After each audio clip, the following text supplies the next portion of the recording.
Well, good morning, everyone. Welcome to the 5th Annual CEA Research Forum. We're delighted that you could all spend time with us today and tomorrow in what is just a terrific agenda that I had absolutely nothing to do to prepare to organize. Our wonderful team, led by Janiele Maffei, our Chief Mitigation Officer, and our Chief Research Director, has put this event together along with the help of a lot of our colleagues. It is packed full with terrific presenters. We've got a great turnout of participants, so we're really pleased that we're able to do this now for the 5th year in a row and delighted that you can be with us. My name is Glenn Pomeroy. I'm CEO of the California Earthquake Authority. For those of you who don't know me, I've been around for a while. Came out to the CEA in 2008. So for the past 13 years have led this organization, a not-for-profit earthquake insurance company for homes. If you're not familiar with our true mission, created in the wake of Northridge earthquake, after which most private insurance companies didn't want to be on the hook for this risk anymore, but somebody had to be here, so the state created this thing. We're not a state agency, but we're a public-private hybrid, basically, where we work with insurance companies to make sure that people who want to buy earthquake insurance can, and that they are guaranteed access to get it from us. We have over 1 million policyholders, which is a lot. A lot more homes don't have earthquake insurance, and so that's a work in progress. We're not the only writer of earthquake insurance, but we're by far the biggest. I think we're bigger than the next 9 writers in California combined.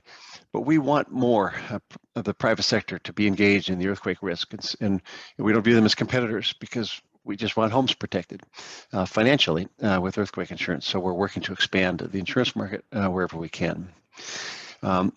One thing we do that nobody else does, to my knowledge, is proactively provide leadership in the area of mitigation and research. In terms of mitigation, we have a source of revenue available to us by state law that we dedicate towards providing retrofits for homes. And shortly after I arrived, it occurred to me that we weren't doing enough in that area. And so we approached the legislature and said, you know what we really need is leadership in this space. And the legislature was kind enough to create a Chief Mitigation Officer position. I love that title. I'm still not sure if any other organization in the world has such a thing.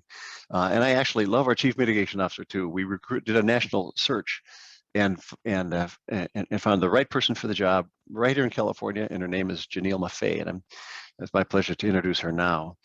Janiele, structural engineer, great research, great experience and passion for this whole area, has led over the past decade. She joined us 10 years ago in 2011, and for the past decade has led the development really of a pioneering program that we're proud to say has now helped 15,000 homes become retrofitted with some financial assistance that we've been able to provide. And then in addition to developing that program and now working with others to help people who even aren't able to get a grant because funds are limited, but we've developed an information source for them to see how they too can take some simple steps to get their home retrofitted and made safer.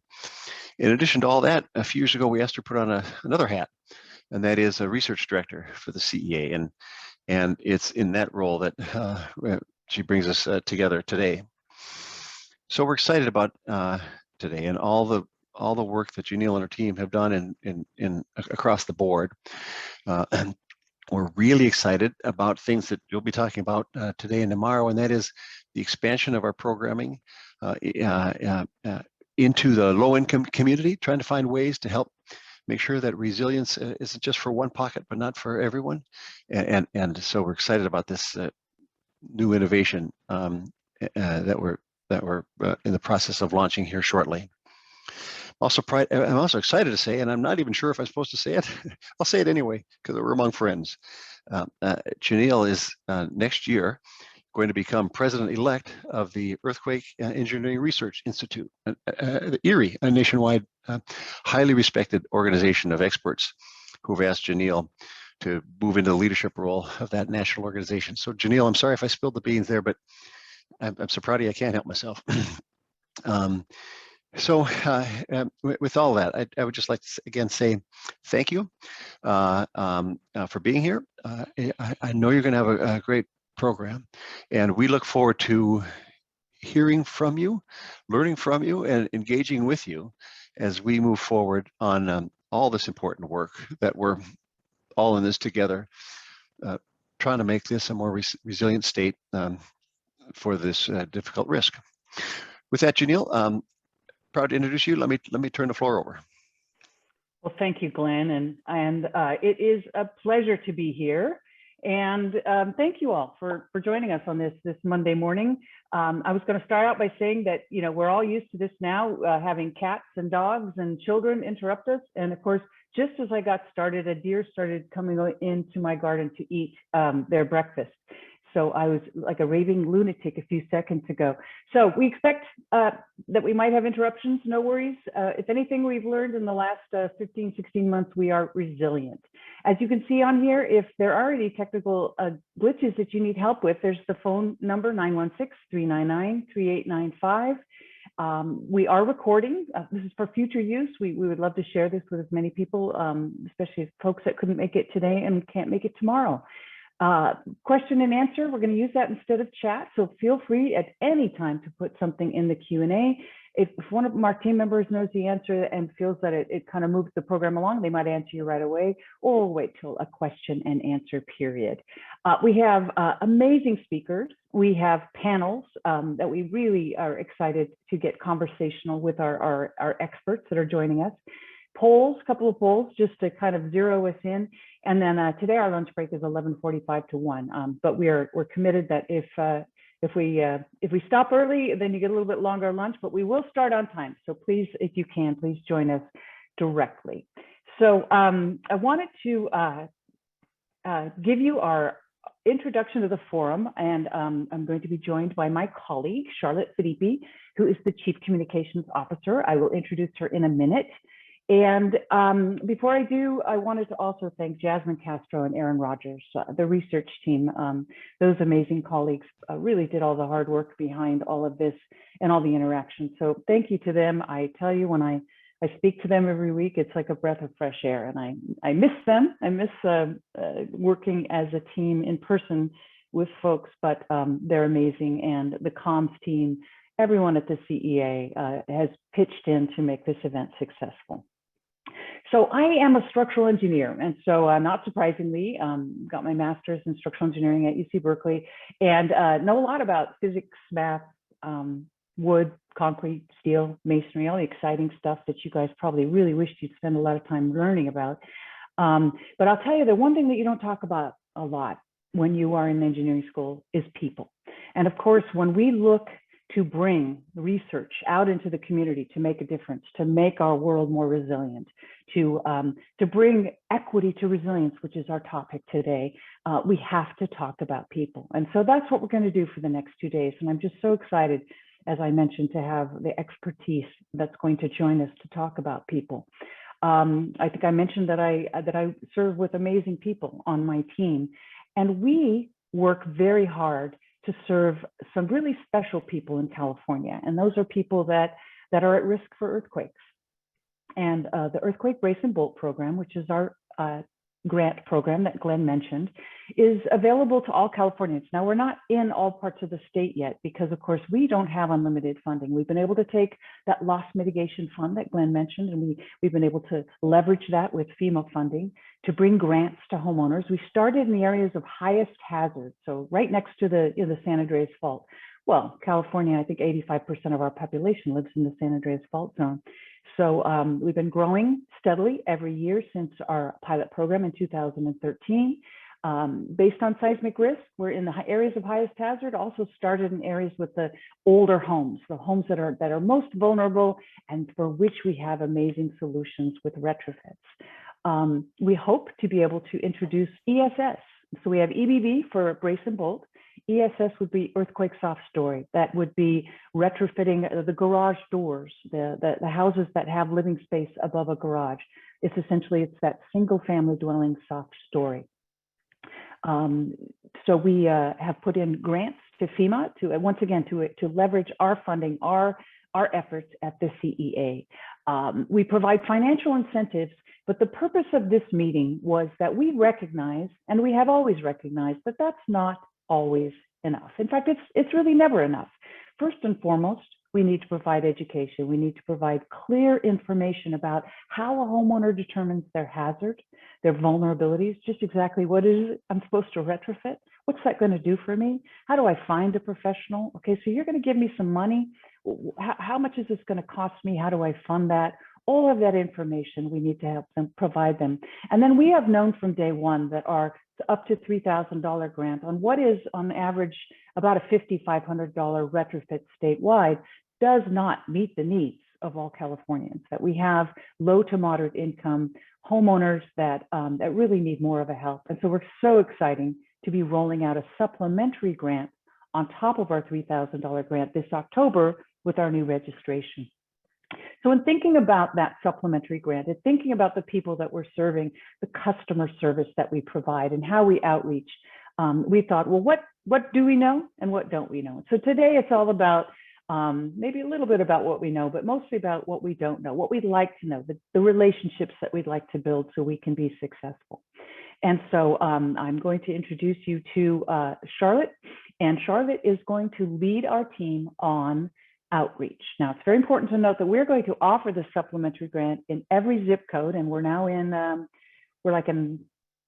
Andy tells me and I forget, we're about 134 areas throughout California, so that's a city or a town, and we're going to be adding 36 in October.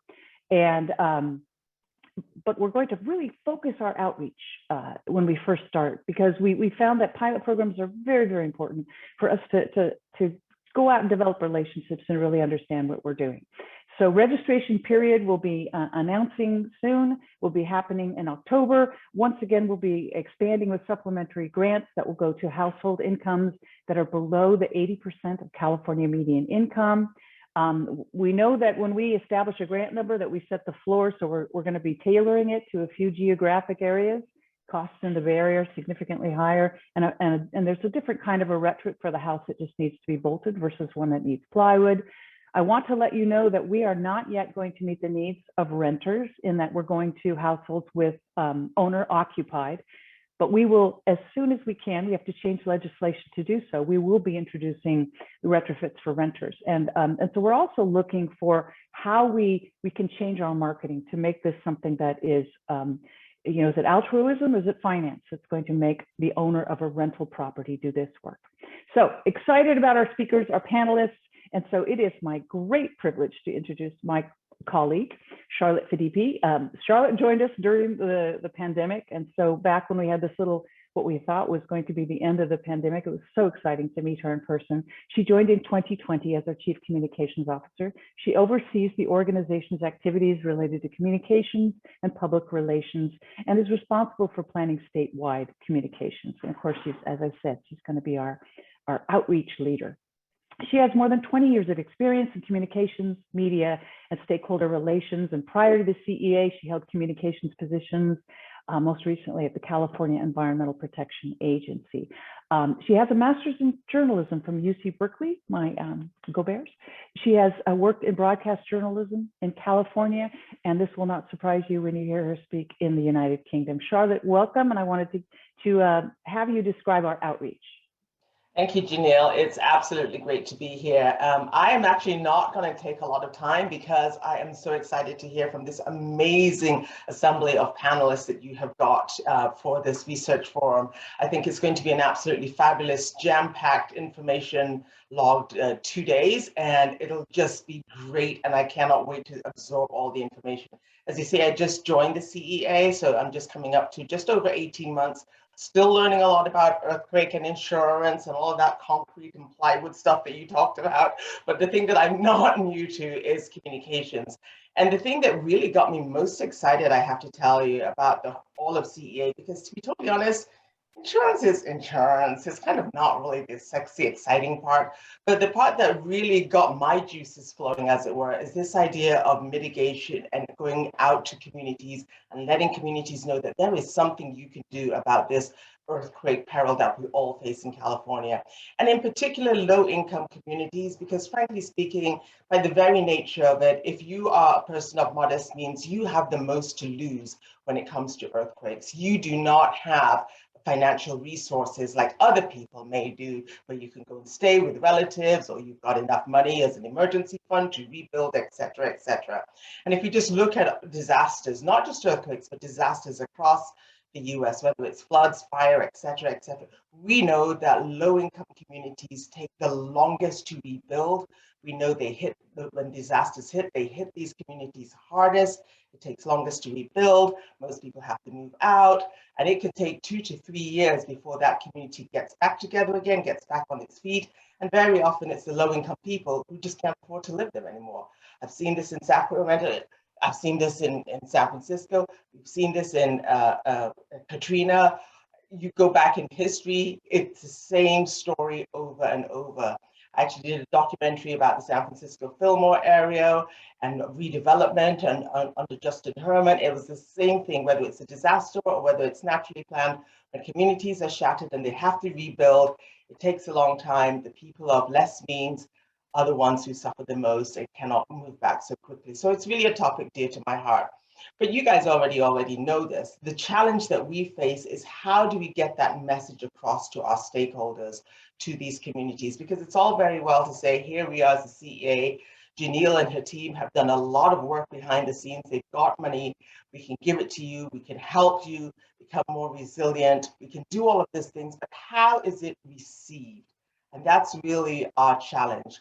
We know that one of the best ways that we can do this is to partner with different organizations, to partner with trusted voices, whether it's communities of faith or grassroots organizations. I had a fabulous talk with Laurie Johnson, who is going to be one of our panelists here, and it really opened my eyes about different ways as to how we can make inroads into communities where we're not preaching fear, but we're trying to make it personal to them, to say, if you want your house to survive and your pastor's house to survive and your neighbor's home to survive, here are the things that we can do as a community, So we launched our website, Strengthen My House. We tried to make it personal by calling Strengthen My House as opposed to Strengthen Your House, so that everybody kind of gets that message. So looking forward to this forum and to hearing everybody's ideas about how we can do this and make stronger, resilient communities in California.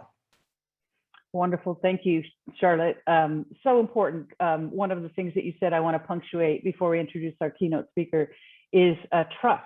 So we learned very quickly when we opened up Earthquake Brace and Bolt in 2013 that people wondered who the heck we were. Who are these people giving money away? And so we learned, when we bring our program into a new area, into a new community, to touch base with people who can provide that information that says, yes, this is a trusted partner.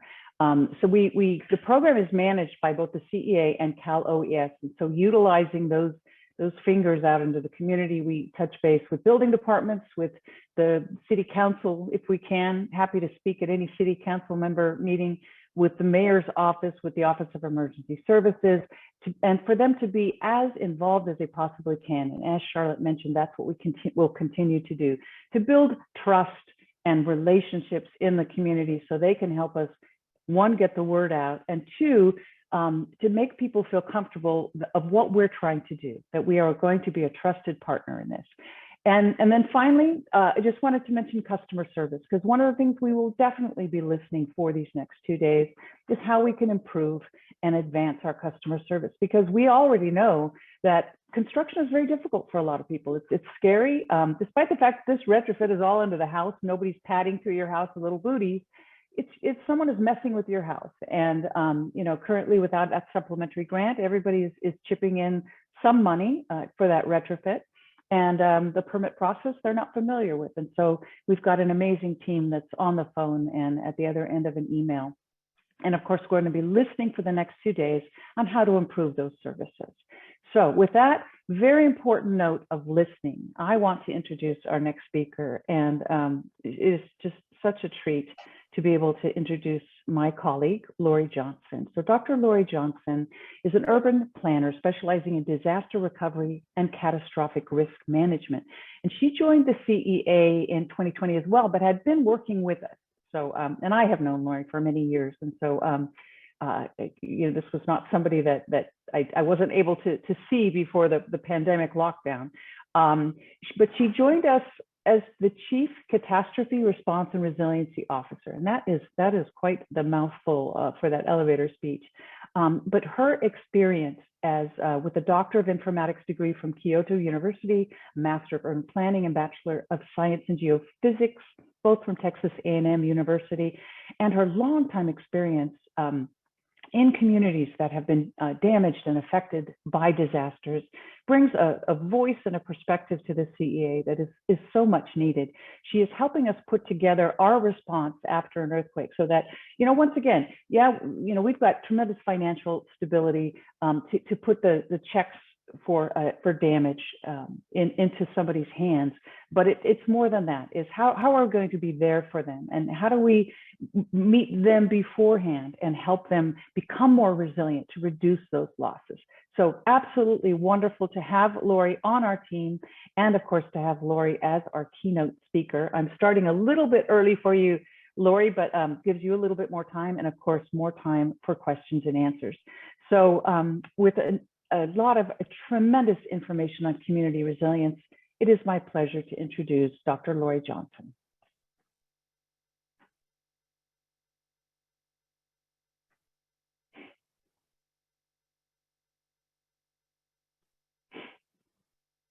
Laurie, you're on mute. And we thank you, Erin. Thank you for doing that. Oh, did you? Yeah. We thank you for doing that. It gets us all off the hook. Best wishes to you. Let's go back. Sorry about that. I was still on mute before they handed over the controls to me. And when that happens, the arrow doesn't let you unmute. It just is letting you move the slide forward.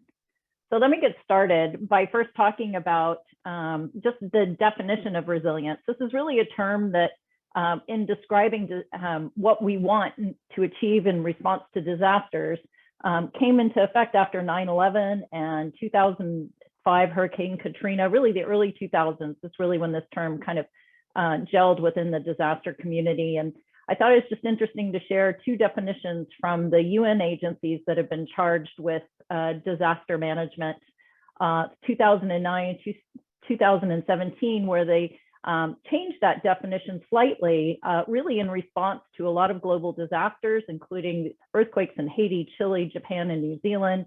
And then also the development of the Sendai framework for disaster risk reduction, which is really a global plan for how we can reduce society's exposure to disasters with the goal of achieving or setting a number of goals that the global community hopes to achieve by 2030. And they included in that a concept called Build Back Better. And that really is what informed their modifications to the definition of community resilience as the ability of a system, community, or society exposed to hazards to resist, absorb, accommodate, adapt to, transform, are the new words they put in 2017, and recover from the effects of a hazard in a timely and efficient manner, including through the preservation and restoration of its essential basic structure and functions through risk management. So some interesting changes linking risk management to resilience and also bringing the notions of adaptation and transformation into the definition as well. And that really coincides with how the theory of resilience has evolved over time, with initial thinking and talk really focusing on the sort of the resisting nature of resilience, that you wanted to be able to have enough resistance to deal with the shock and bounce back. But with time, we've also added in concepts of adaptation, providing alternatives, substitutions, really more of an operational focus. For those that are involved in the engineering field right now, this is very much kind of covered in a new standard we're trying to achieve for buildings and infrastructure called functional recovery standards. So that's really an adaptive resilience combined with an engineering resilience, so that there's enough capacity in our buildings and our structures, not only to withstand the shock, but to also be functional and adaptive to the conditions they face after that shock. And the third part of resilience, that transformative part, is really about change. And I put this on this timeline because one of the things I like to show communities is that really when you want to build resilience capacity, you need to be thinking of all three of these kinds of resilience. But you also need to understand sort of where their resilience benefit comes in. That you do a lot of work before disasters on adaptation and transformation, but you really don't do that kind of transformative work or adaptive, sort of get the resilience benefit or do the work until after a major shock. So we need that capacity building in advance with engineering resilience and the plans for adaptation and transformation. So as Janiele said, I've studied disaster recovery and worked in communities around the world. This is covered with my longtime research colleague, Rob Olshansky, in our book, After Great Disasters, where we talk about how 6 countries have managed community recovery. And one of the things that has really stood out for me is just that within a community, you have areas that rebound quickly and had that capacity to recover and move forward after a disaster. And then other parts of that same community or other communities struggled with that. And there were 3 disasters in particular that I want to call out. Oops, sorry about that. As it informed my thinking about how our modern society in California will deal with a major earthquake. And the first one is looking back to 1994 in the Northridge earthquake.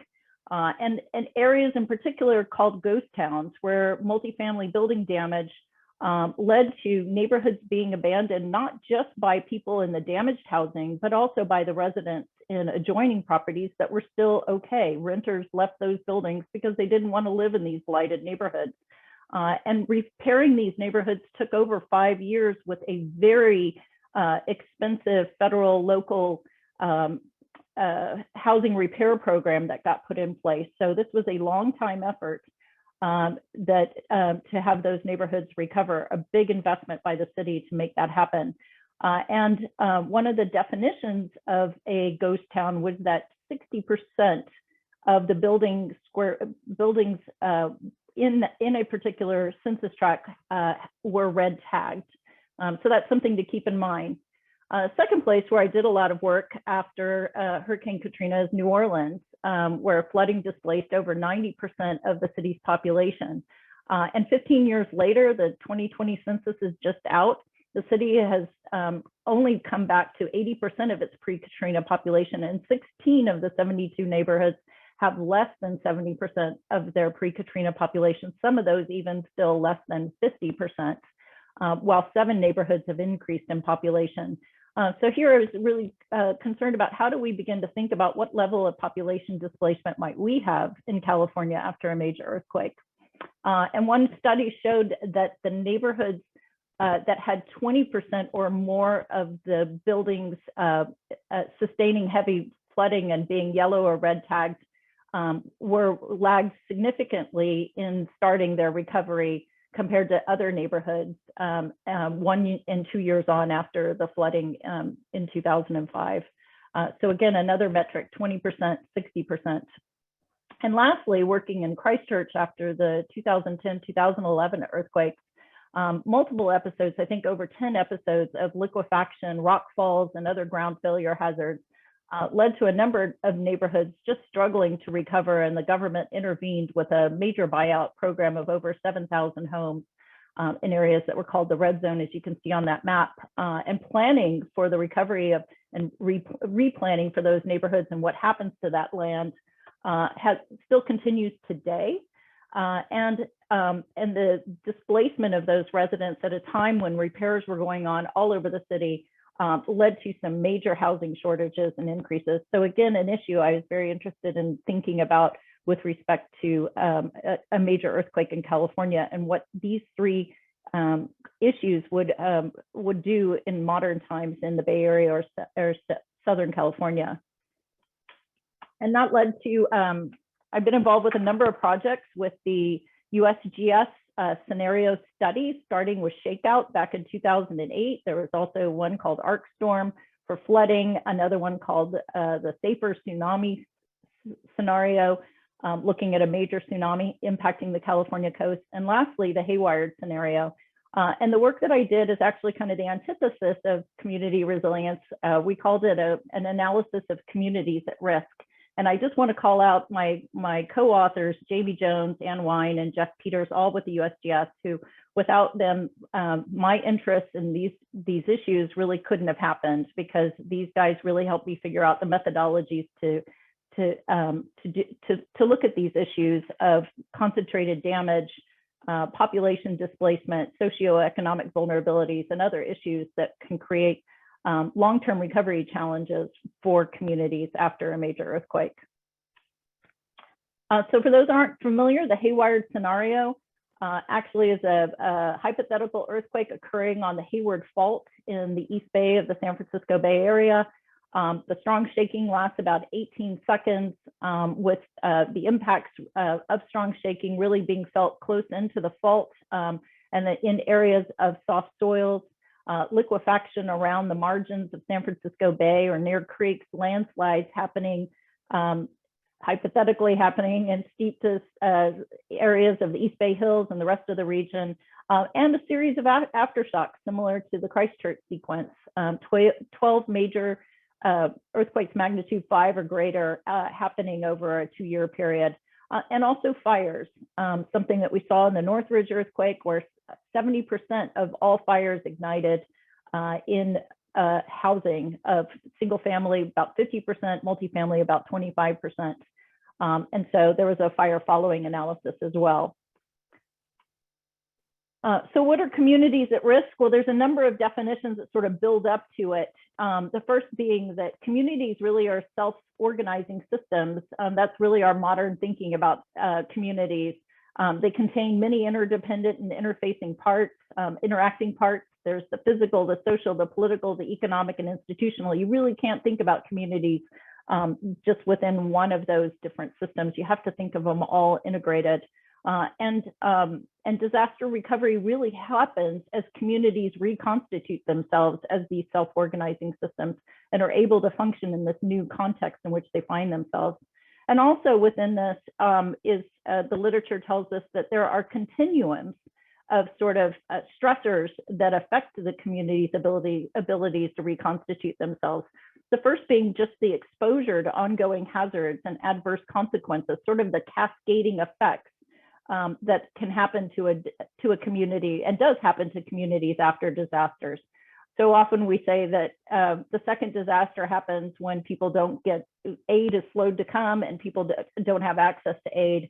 And as Charlotte said, this is disproportionately affects people of lower incomes and other social economic vulnerabilities. So that's an exposure continuum, but there's also something called an evacuation continuum, which is really when that uncertainty and those risks associated with those exposures are so high that individuals or disaster managers engage in a number of voluntary or forced movements of people, either ahead of or following disasters. So we often think of evacuation as being the pre-event kind of work that disaster managers do to get people out of harm's way, but it also happens after an event, especially in a situation where we might have fires or hazardous material releases after a major earthquake. But then there's also the voluntary movements that people make, like I described in the ghost town neighborhoods of Los Angeles, where people choose to leave just because the conditions are uninhabitable. And then, of course, there's the damage that people sustain to their homes or to their infrastructure that can also be another a trigger for these different, what are often called waves of displacement. And so that's really how we define the communities at risk, places where normal community functions will be severely impaired or cease to exist for months or even years after a disaster, and where residents may be forcibly displaced because of direct damage to their homes and neighborhoods, or voluntarily relocate because they can't obtain services or otherwise recover. So in the communities at risk analysis, we divided our work into 3 distinct parts. The first part looking at where are those communities at risk, and we did that by identifying areas of concentrated damage. As census tracts where 20% or more of the building square footage was in an extensive or complete damage state, really meaning a red or yellow tag, and thus the structures might not be habitable. And we did this by combining the HAZUS estimates of building damage for earthquake, ground shaking, liquefaction, and landslides with the fire following earthquake damage, which was done in a separate study. And before now, scenarios really haven't integrated those two views to see what the real picture of damage looks like when you combine all of those different damage instigators. The second part of our analysis was really to understand who lives in these areas of concentrated damage and face other risks of displacement. So we used a variety of methods to look at that. And the third part is really, what are those recovery risks, where we wanted to think a little bit more deeply about the long-term recovery challenges, particularly three. How we'll assemble the financing resources necessary for recovery, how we're going to repair and replace all the damaged housing, and then also where are those areas like in Christchurch, those red zones where substantial governmental intervention and replanning is going to be needed after a major earthquake. So here's the HAZUS estimates of ground shaking, landslides, and liquefaction, and the estimates of population impacts being 800 deaths, 1,800 injuries, and a range of displaced households up to about 152,000 households. And that's an important number to remember, because as I mentioned, it didn't take into account the fire following analysis. While that analysis didn't estimate how many households were displaced, it did look at the instigation of ignitions of fires and then how many of those would actually coalesce into large fires and essentially burned the equivalent of 53,000 homes. So the calculation was done just looking at overall building square footage. And so that's just an equivalent. Of course, that wouldn't be 53,000 homes because there are different kinds of structures in the built environment. But again, no estimates of population impacts were done as part of that study. So we integrated that building damage from HAZUS, the ground shaking, landslides, liquefaction, and fires to come up with numbers of roughly 1 million residential buildings sustaining some level of damage, including 100,000 buildings which would be completely destroyed or yellow tagged and uninhabitable. And there on the right, you can see the county level distributions where I think over it's basically a third of the Bay Area's housing stock and over half of the property losses for building content and replacements are concentrated in Alameda County. So close into the fault, close into the epicenter of the earthquake, the damage is worse, but you can also see some pretty significant impacts in Contra Costa and Santa Clara counties. And here's what that map of concentrated damage looks like. So all of those shaded areas, there are census tracts where the 20% or more of the building square footage is in an extensive or complete damage state. So they cover only 8% of all the census tracts in the 9-county region, but they account for nearly 50% of all the housing that's likely to be uninhabitable or completely destroyed. So definitely a real concentration of loss. Those areas also happen to have about 600,000 employees. And you can see that the impacts not only are in Alameda County, but also extend up to portions of Contra Costa and Marin County. When we did this analysis, we looked at 8 different types of occupancy. What you see here on the left is a map showing all those occupancies combined: commercial, educational, industrial, and residential. And then I show you the 2 breakdowns of multifamily housing where we have concentrations, that dark color red is concentrations of damage over 60% in a census tract. So over 60% of the building square footage in those census tracts sustained extensive or complete damage. And then you see the single family and duplex occupancy map as well. So the same patterns persist across all 8 occupancy types where you really see heavy damage patterns in Alameda County, close into the faults, but also extending into the valley areas and bay margins as well. We then, as that second part, looked at who would be displaced, and we looked at a number of factors that affect those waves, as I talked about, of displacement. So the direct damage, access to housing, utility damage and service outages, environmental health effects, the aftershocks, socioeconomic vulnerabilities and access to resources, but also things like the young and mobile populations, availability of shelter and interim housing, and availability of employment and education. So I'll just hit some highlights of those. But here's a synthesis of the different ways, and we looked at just calculating displacement. As I mentioned, that HAZUS analysis had estimated 152,000 households. But when we look across the areas of concentration, not that all of these people would be displaced or voluntarily choose to be displaced, but we see some far different numbers, especially even just taking in the integrated building damage, accounting for fire. We now look at possibility of 266,000 households or 723,000 people being displaced. That's 8 to 10% of the Bay Area's population. Then when you look at the different areas of concentration, we get up to almost 20% of the Bay Area's population. So again, not all of those people would displace, but as we've seen, even with the pandemic, especially young and mobile populations, people now have the ability to work from someplace else and may choose not to stay in neighborhoods where there are severe utility outages or just extensive damage and blight. We also then looked at the socioeconomic factors, digging into those areas of concentrated damage.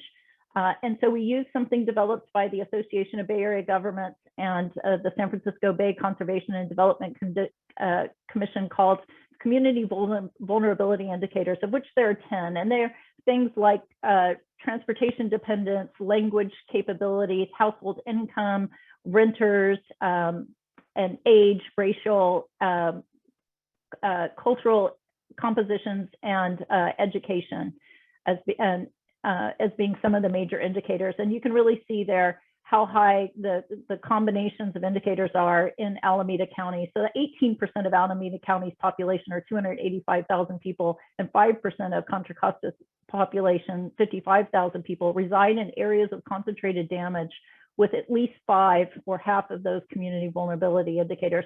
So not only do we have areas of concentrated damage, but we also have areas of concentrated socioeconomic vulnerability within many of those areas of concentrated damage. Well, that indicator set didn't really account for all the factors that we're concerned about. So we did some additional studies where we looked at the number of school-age children, households with at least one disabled person, sheltered and unsheltered homeless populations. And you can see those numbers there on the right. In the concentrated damage areas, this amounts to about 200,000 people. And then we also created our own indicator set to help us find those young mobile populations.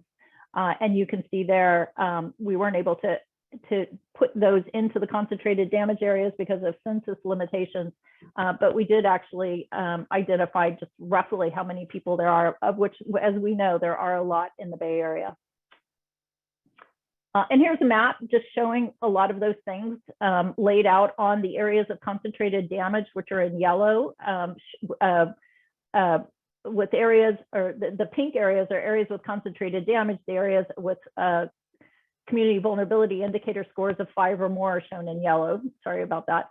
And then those shaded areas represent either the areas of higher concentrations of renter householders, young renter householders, and areas of high concentration of young and mobile households. So just showing us how we actually in some places have that combination that led to the ghost towns in New Orleans. A lot of social vulnerability, a lot of concentrated damage, and a lot of mobile populations who may also volunteer to leave those areas. Really helping to begin to identify those areas that might require that kind of level of governmental intervention like Los Angeles had to do in those ghost towns. And just some points about utility and transportation disruption. The impacts in Alameda County are extensive. Again, possibly leading people to choose to leave or be unable to inhabit certain neighborhoods for a long period of time, particularly water. A lot of work is being done by the East Bay Municipal Water District to counter this early estimate that was done back in 2015 or so. But at the time, up to 6 months of water outage was expected by East Bay MUD for this scenario in core damage areas. Jamie Jones, one of my co-authors, did an amazing study for Haywired, looking at all of the different lifeline studies, basically kind of doing the same thing we did on the building damage and integrating all of those together. And this map on the right shows where you have multiple hazards, exposure to multiple hazards, be it liquefaction, landslides, ground shaking, et cetera, and then the co-location of infrastructure. And so you can see how those areas overlap with those areas of concentrated damage through the East Bay corridor and the Valley areas, but other parts of the Bay Area too, where we are going to see some vulnerabilities to utility outages affecting neighborhood recovery. And as I mentioned, we also looked at plans for the Bay Area and how they expect to deal with population. The first thing we found was just that most of the plans don't actually consider the fire and lifeline infrastructure outages in their estimations of how many people are likely to be displaced. The second thing is that most plans in the Bay Area look to moving people out of the Bay Area if they can't keep them in the Bay Area. So looking at additional capacity at other parts of California, and then if that's not available, moving people to adjoining states. Regional plans prioritize the use of existing housing for interim housing, but with housing shortages and affordability issues post-event, even if worse than they are now, is likely to limit this option. And certainly low-income renters, people with access and functional needs are going to probably have the most difficulty finding alternative housing. And all of this is going to lead to a difficulty of people returning if they are displaced initially because of things like fires and damage, especially if they're displaced long distances, like after Hurricane Katrina. Many of those people really found it very difficult to ever get back to the New Orleans area. So the other, turning to the long-term recovery challenges, the third part of our study, as I mentioned, is assembling the financing resources for recovery. There's going to be some big challenges. We could expect funding delays, inflexible regulations, a lengthy approval process, reduced state and local tax revenues, complicating the ability of the state to help with the recovery. And all of this kind of leading to an ineffectiveness of governmental funding and also needing large housing recovery repair programs, such as what were instituted after Hurricanes Katrina and Sandy. We've had a limited amount of that after the wildfires in California, but something like that would be necessary, especially to help us repair the 100,000 residential buildings that would have extensive or complete damage with a limited amount of that covered by insurance. And the third piece was to create a typology of areas that would likely need some sort of replanning or governmental intervention in order to recover. These are the areas that are going to be challenged by the aftershocks, by other hazards that happen, displacement and relocation, blight, declining property values, loss of property tax revenue, difficulties engaging communities to do replanning, and needing a lot of money and time. So there are 5 types that we identified for the Bay Area: areas with substantial land, building, and infrastructure damage caused by liquefaction and landslides; areas where surface fault rupture, including afterslip, are going to affect the ability of those areas to recover; areas of concentrated building damage caused by shaking and fire, so the combination of that; and areas with substantial transportation and infrastructure damage. And here's just some close-ups or the full map and some additional close-ups of those areas for a couple of these. This is the areas with concentrated building damage caused by ground shaking and fire. And you can see those close-ups of Vallejo, the Richmond area, and the Hayward area. And the yellow areas, again, show that the areas where we have community vulnerability indicators of 5 or more. So that strong correlation between heavy concentrated damage and social vulnerability. The next map is the areas with substantial transportation and infrastructure damage, again showing a correlation of the high social vulnerability in some of those areas where we're also going to have 2 or 3 or more for utilities with utility restoration times of more than 30 days. So we are interested in doing for this symposium, just looking back at the shakeout scenario. This work was not done in the shakeout scenario, and we wanted to see what the impacts would be on Southern California for this pretty major earthquake, 7.8 earthquake on the San Andreas Fault. So Ann Wine and Jamie Jones helped me with this, and I really appreciate their efforts. So for those who aren't familiar, the shakeout scenario, a magnitude 7.8, very strong shaking for a very long period of time. The estimates back in 2008, when the study was done, 1,800 deaths, 53,000 injuries, 100,000 households displaced, economic loss of $191 billion, much of which comes from shaking-related damage, fire-related damage, and water outages causing business interruption, all of which indicate vulnerability to pretty high displacement, probably higher than that 100,000 household estimate. So we looked at areas of concentrated damage just for ground shaking, landslide, and liquefaction. We were unable to get the data back from 2008 on the fire study. But this I found pretty alarming, because these concentrations were much greater and much more extensive than we had with the non-fire related concentrated damage in the Bay Area. In these areas, we see 900,000 people. So 5% of the 20 million people living in the Southern California region, but still close to 1 million people and 283 housing units in those areas.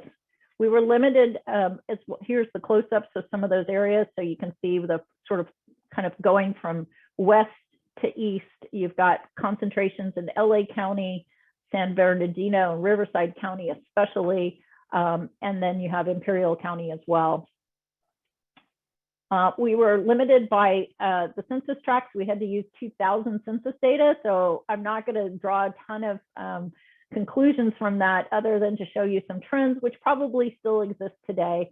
But for what it's worth, the data at the time showed, as I mentioned, 902,000 people residing in these areas of concentrated damage. But as you can see, where they are is really concentrated in and these really are the cities of San Bernardino and Riverside, in Riverside and San Bernardino County. So those two cities have high concentrations of damage and population.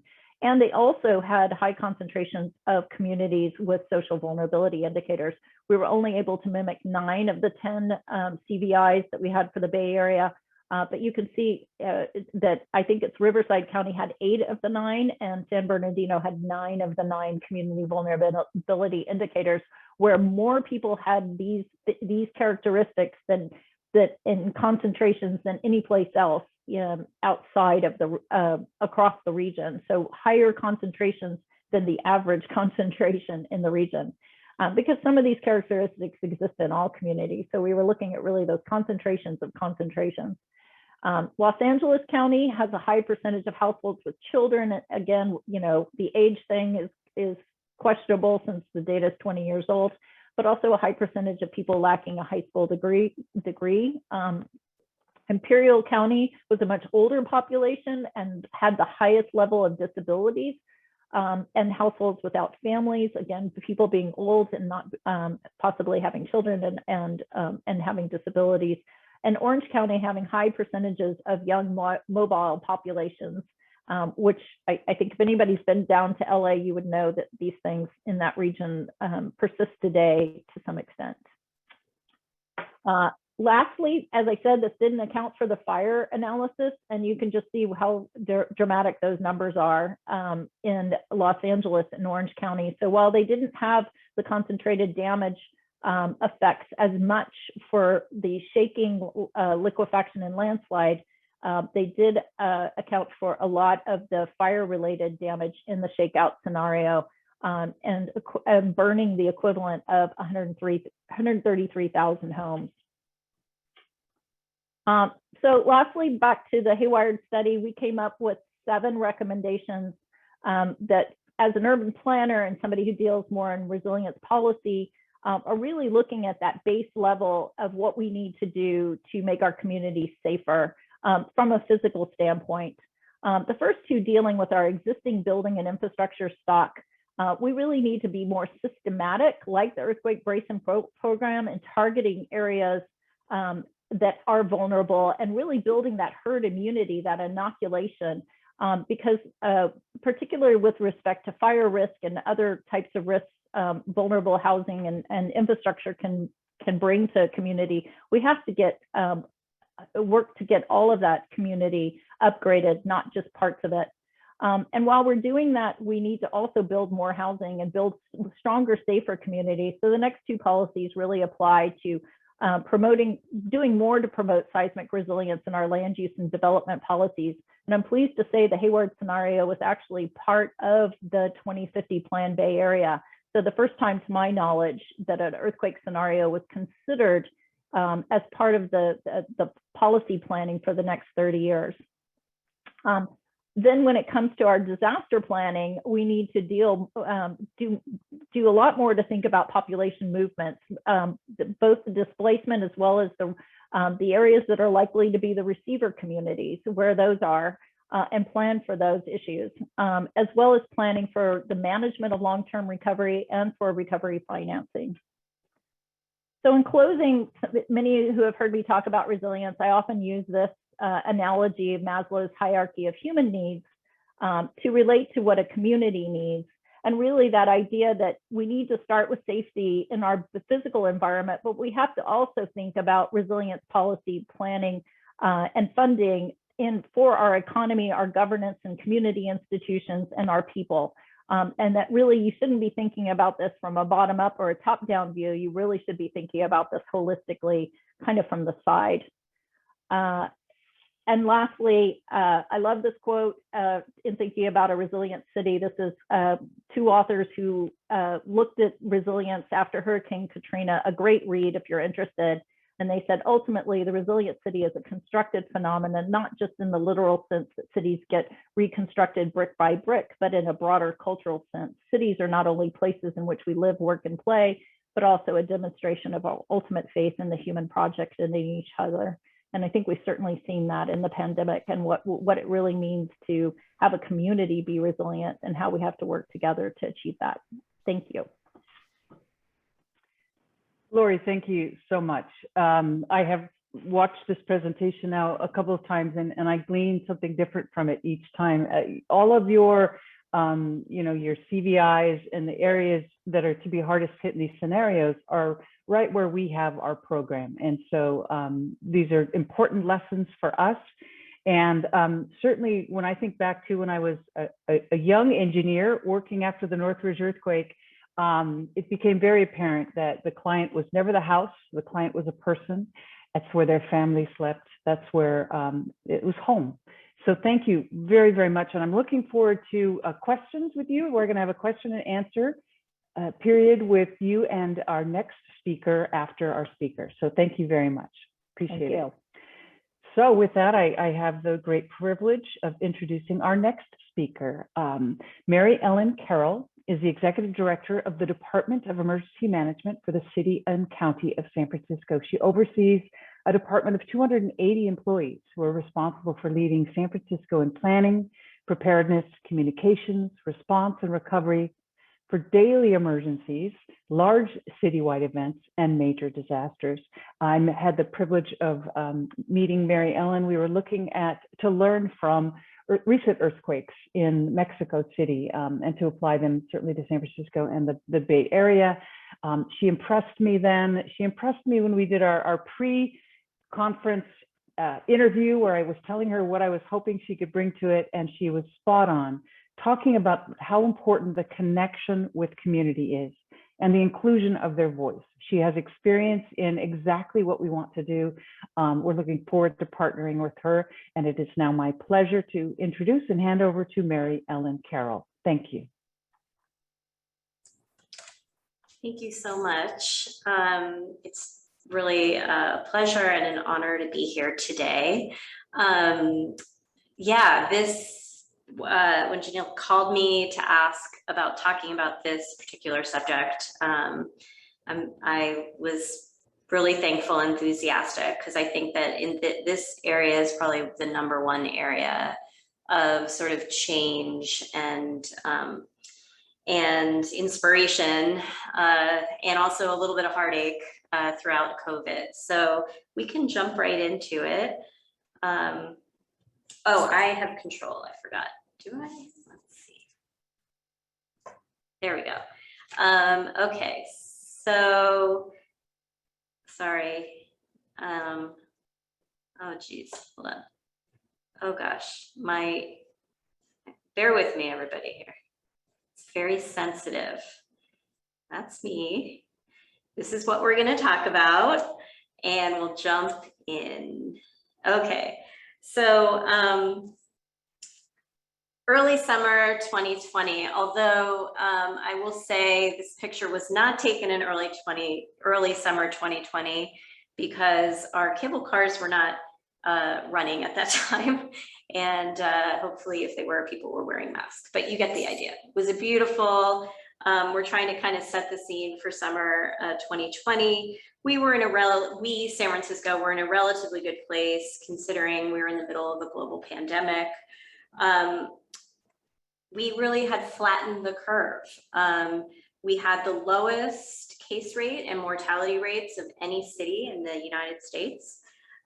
We were among the leaders in testing per capita for our population. Field studies showed that 70 to 80% of San Franciscans were masking at this time. We had a robust food security program, and we were also successfully getting health and safety information out to the masses. The national picture and during this time looked a little different.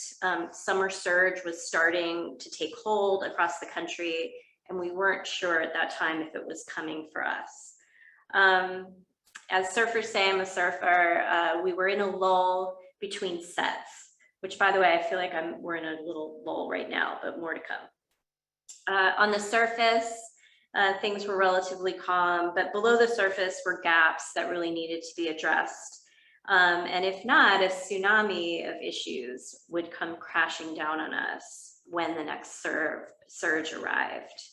So what was below the surface were disparities within community. And so this slide talks a little bit or shows a little bit of that. This is a little bit of a deeper dive into the data that demonstrated there were clear disparities between communities in San Francisco. Case rates were significantly higher among our Latinx communities. Masking was significantly less prevalent in our Black and African American communities, and mortality rates were significant or abnormally higher in our Asian American and API Pacific Islander communities. We were also hearing from these communities that our food security program really needed more culturally appropriate attention and food options.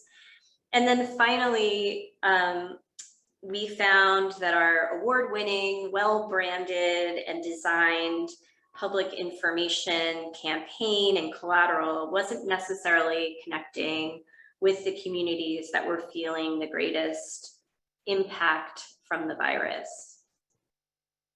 So we had a turning point, and you know, I want to talk just a little bit about how we integrated equity into our response. So first of all, we did have an equity officer within our COVID command response at the beginning, but that person struggled, and we struggled figuring out where this particular function should live.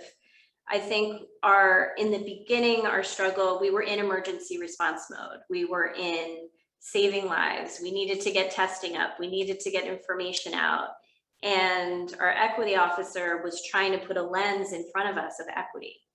And I think for a lot of us, it felt like it was going to slow us down at a bottom line. So what happened was we did better as we went along. We listened to the equity officer, and we grew that component of our response. So as many of you know, the incident command system is what we use when we respond to emergencies. And it gives us a common structure for responding agencies, a language, and a way in which we can manage large events. And if you know ICS, you know about command, operations, planning, logistics, finance, and communication. But you also do not see the word equity in ICS structures, trainings, etc. You see community, but you don't see equity. So we established that equity officer. Initially, they weren't part of command, and then ultimately, fairly quickly, we put them reporting to command, which was the right thing to do and what we should do from the beginning. So that the equity officer who reported to command then also had a team that was assigned. And so the objective was really to include the equity officers and the equity team. It ended up being an equity and neighborhood team in all aspects of the response to support communities where the pandemic was the worst, and to try to undo where we could the inequities and inequalities of our response.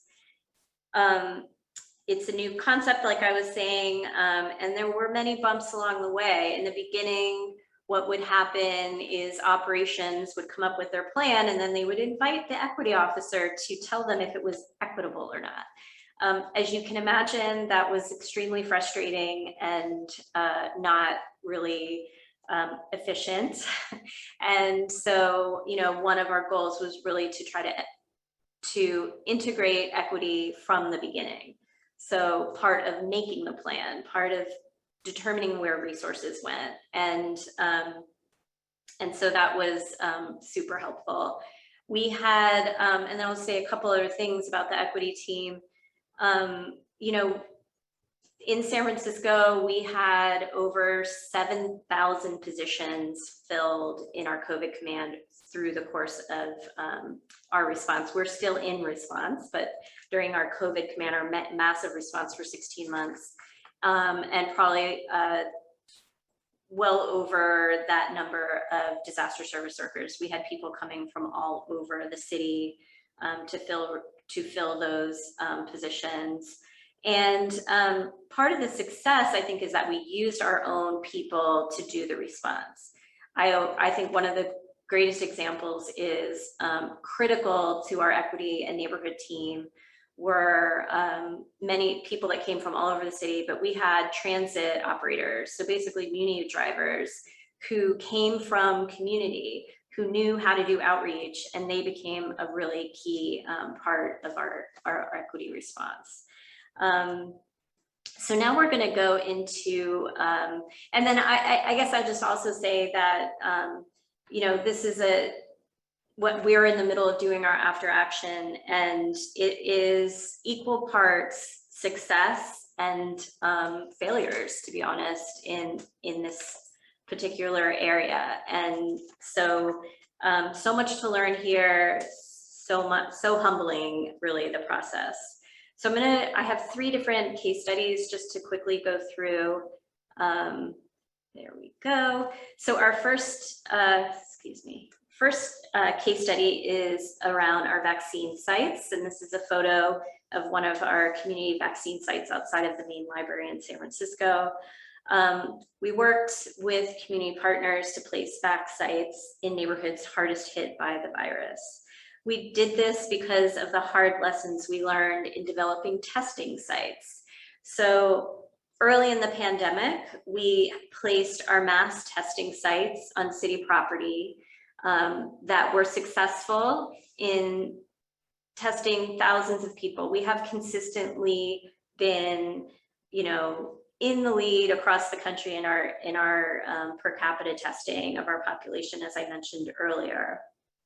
Unfortunately, and so there was success with that, but unfortunately, we were not in the neighborhoods and embedded in communities that were hit the hardest and really needed that.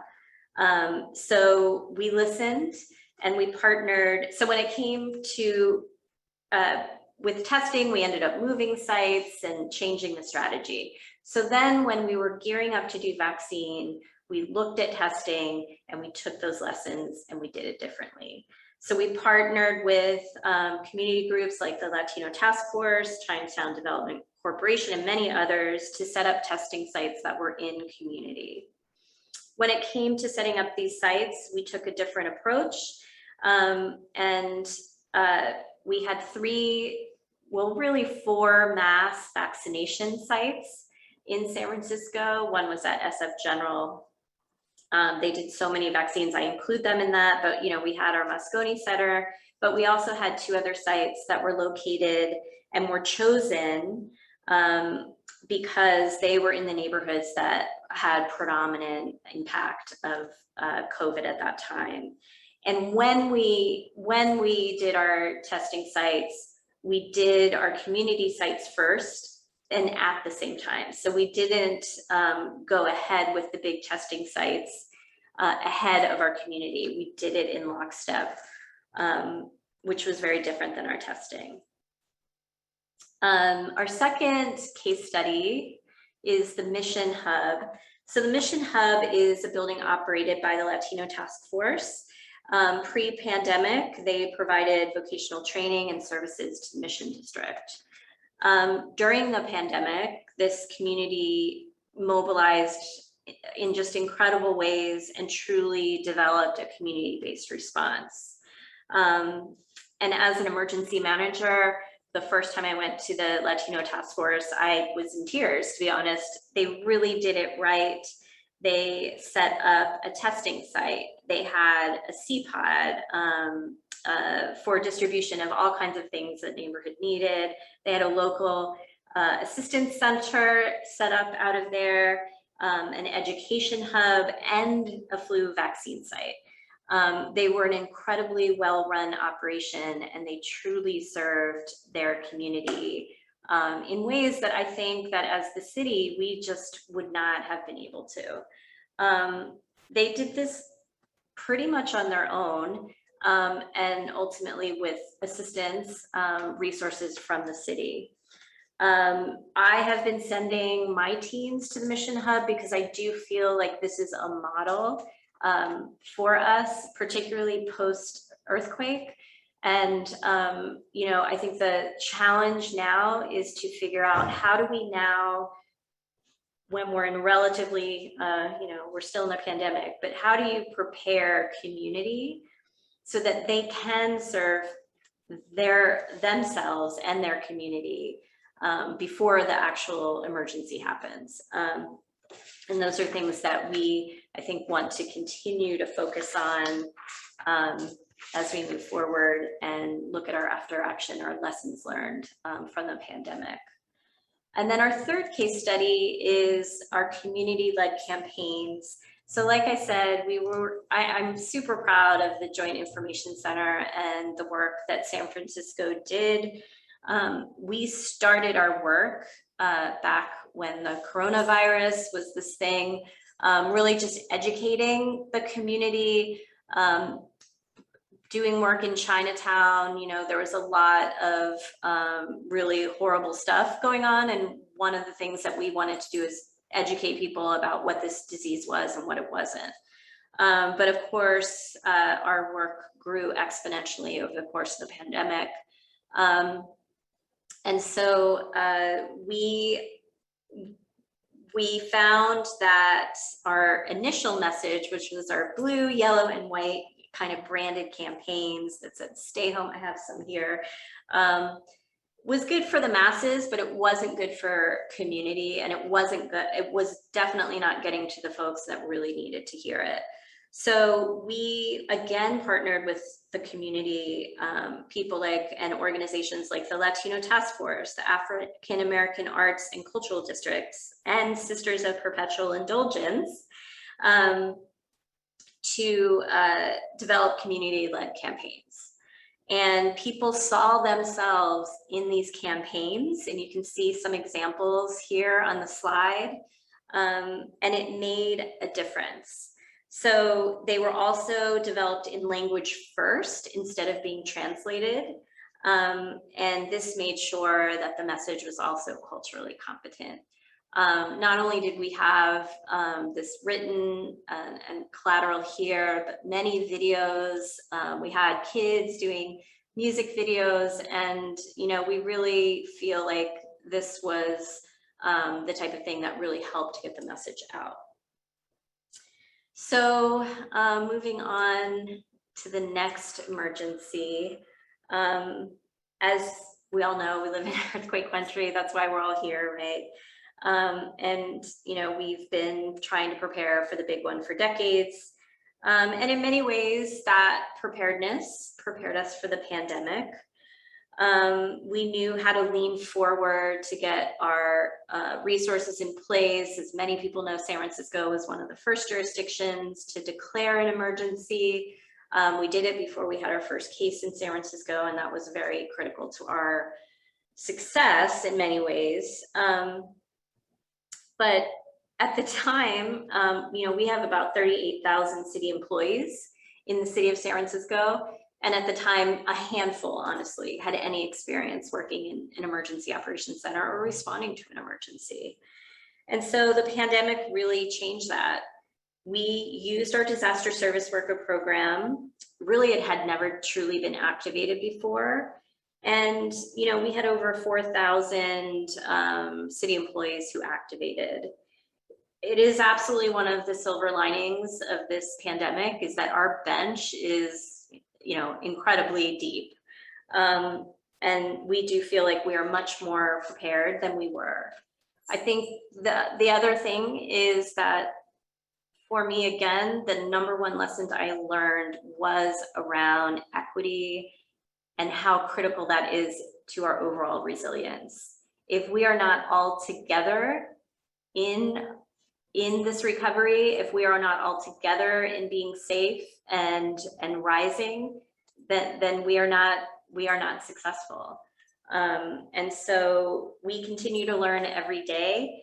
I am so grateful and humbled by my colleagues and members of the community who took the time patiently and sometimes not so patiently, understandingly, to lead us along the right path. And I will continue to be a student and to listen for as long as I'm here. So that's my presentation, and I'm happy to answer questions also. Well, Mary Ellen, thank you so much. I cannot imagine what you've been through. I mean, we all, of course, have been challenged by the pandemic. Caught a couple of things that we will throw at you. So we have a question and answer period now, and I am going to introduce my colleague who is going to manage that for us. So Laurie, if I could ask you to rejoin us. Mark Toohey is a communication specialist with the communication department. And I think, as I mentioned earlier, Charlotte Fadipe and her team are really taking the helm for our mitigation program and our grants. And the communications department has done actually quite a bit of work. So Mark, I'm going to turn it over to you now and let you handle questions and answers.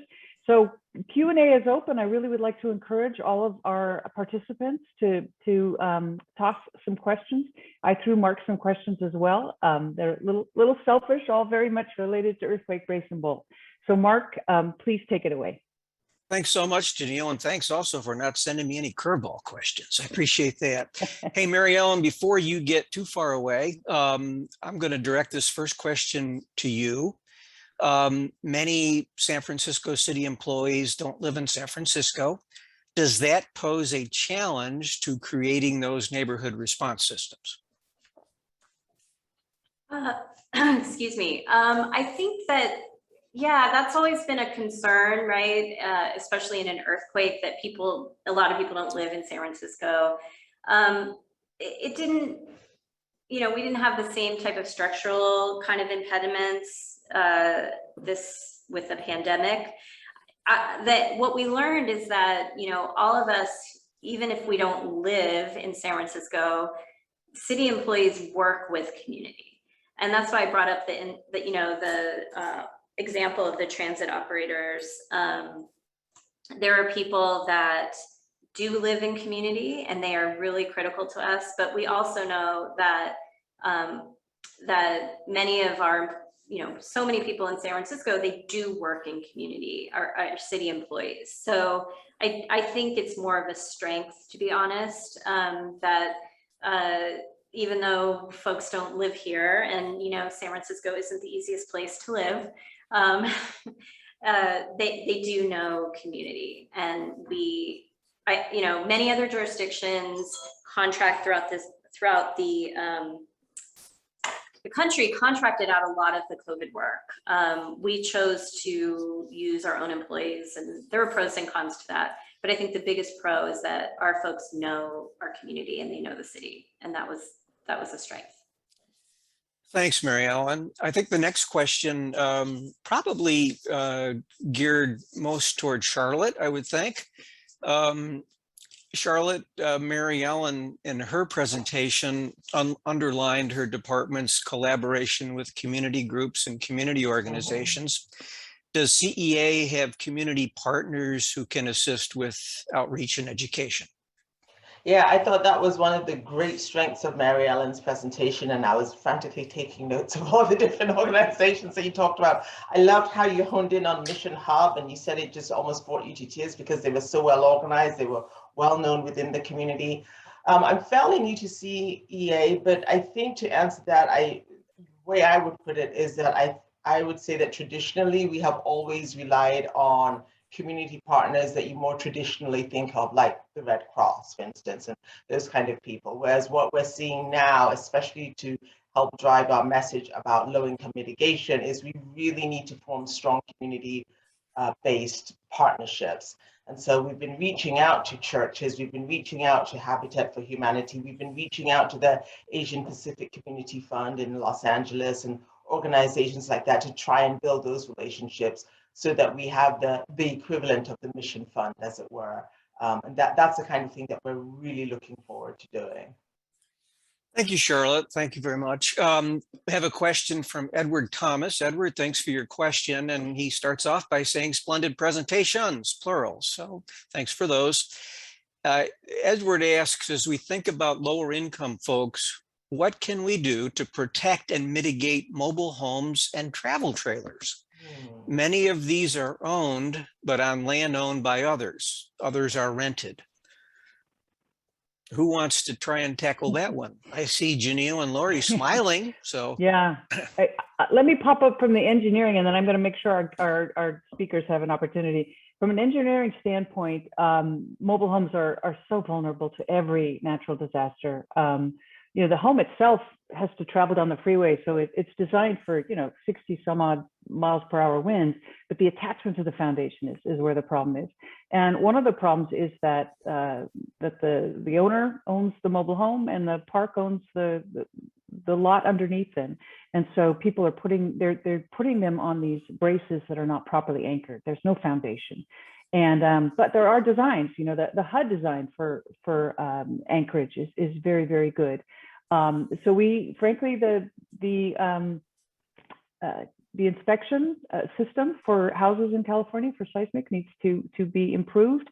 And just like in our earthquake brace and bolt program, the education needs to go out to homeowners. So very, very important. Laurie, did you have anything to add? I'd just say that I think it's a great point, Ed, because these are areas that we've seen again and again really get impacted, not just, and this is what I call kind of the waves of displacement. You take the Journey's Home mobile home park up in Santa Rosa after the 2017 fires. The fires damaged a number of the homes in that property, but then the property was closed to the other homeowners who didn't actually have damage, but they had utility damage and some other issues. And ultimately, the property owner didn't want to maintain a mobile home park and wanted to do something else with that property. So I think that those sort of waves of issues, sort of cascading effects, can really affect what are often home communities for our seniors in California. And I can say, working on the shakeout scenario, many of those areas of concentrated damage that you see, especially out in Riverside County, in Palm Desert and Palm Springs, include large mobile home, manufactured home communities with a lot of seniors living in them. So it is a really big issue that we need to address. Thank you both. We do have another question, and this one, I think, Laurie, is earmarked for you. We know that much of the concentrated residential damage in an earthquake will be in older homes. In California, older homes are occupied by all household income groups. Did you identify partners in the Haywired project that could assist with outreach about earthquake resilience? Yeah, you're talking to them. So I think even before I was working as closely with the CEA, I engaged with Janiele on this project early on because I wanted to understand really where the earthquake brace and bolt program was and wasn't in, particularly in the East Bay and the areas that we were seeing. It's a really important program. I'm also, one of the things, and Janiele can talk about this a little bit more, but since we started the study, a number of East Bay communities have either done building inventories, vulnerable building inventories, or have actually adopted retrofit ordinances for some of the older, more vulnerable building types like soft story, multifamily buildings, a really important category of buildings to address that I know Janiele can say her ambitions for as well with the earthquake brace and bolt program, potentially expanding into those building types. So I think that, you know, what CEA does is really important from the standpoint of really picking and areas, predetermining those areas where we have concentrations of certain kinds of buildings that are vulnerable. And we need to do a lot more of that, as I mentioned, in a much more systematic way. So there's a lot more work that we need to do to educate other communities and have their political officials, you know, be comfortable with adopting ordinances that that would push, accelerate the retrofits by making them mandatory. Otherwise, the process is really voluntary, and there are a lot of ways in which even when you're doing a rehabilitation of a house, you can kind of get around the triggers for upgrades. And we know a lot of people who flip homes do that, and it's a real disservice to the community by not investing that small amount of money in doing what are, you know, really essential and minimal upgrades, but could keep these houses on their foundations, keep them from having electrical or gas ignitions.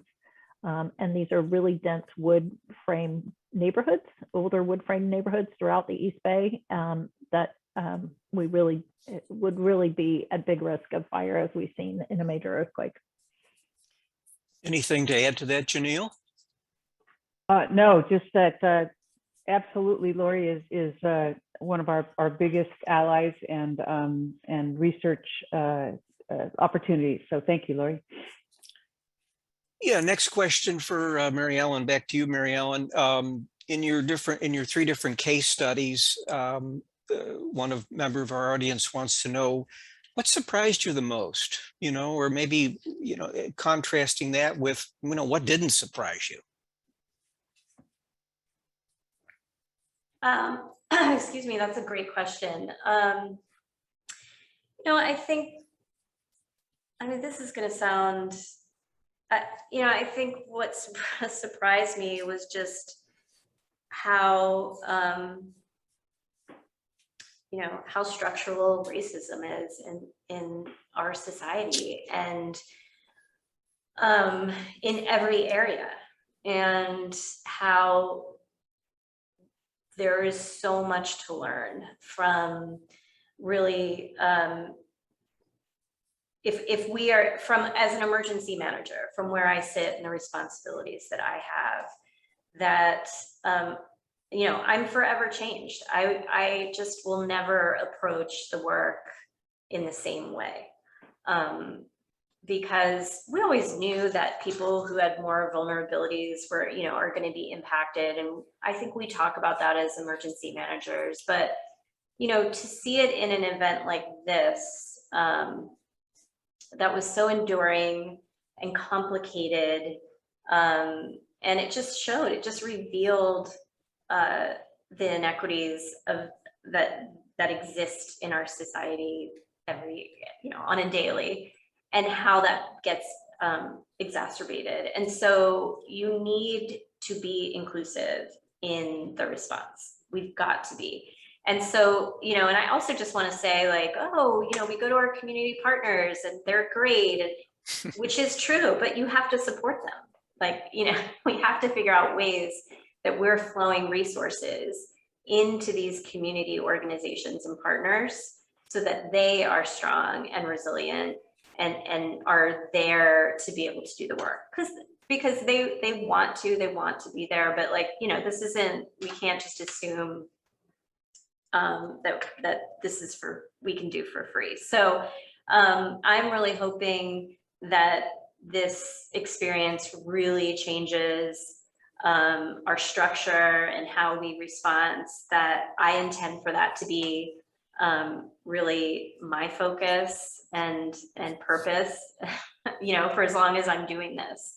And I think there's so much for us to learn when it comes to getting ready for earthquake, because you're in earthquake country, and what that's going to be like.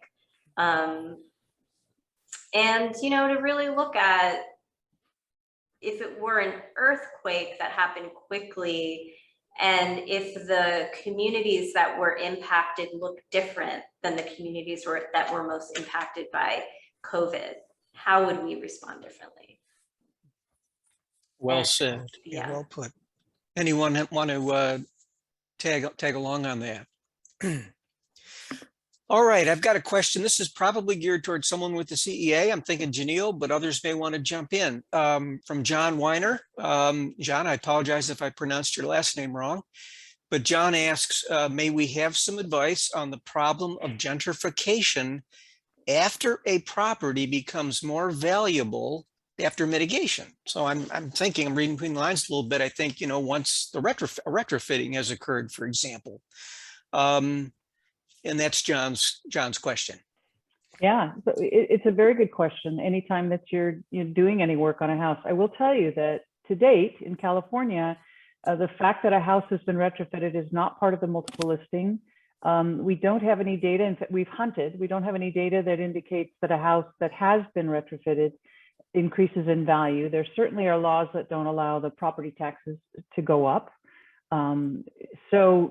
So currently, it's not among certain demographics. People are asking, has it been sheared? Has it been anchored? Has it been bolted? But across the board in California, we're not seeing it part of the multiple listing. And this is just I think a nature of the cost of our housing, the lack of housing in California.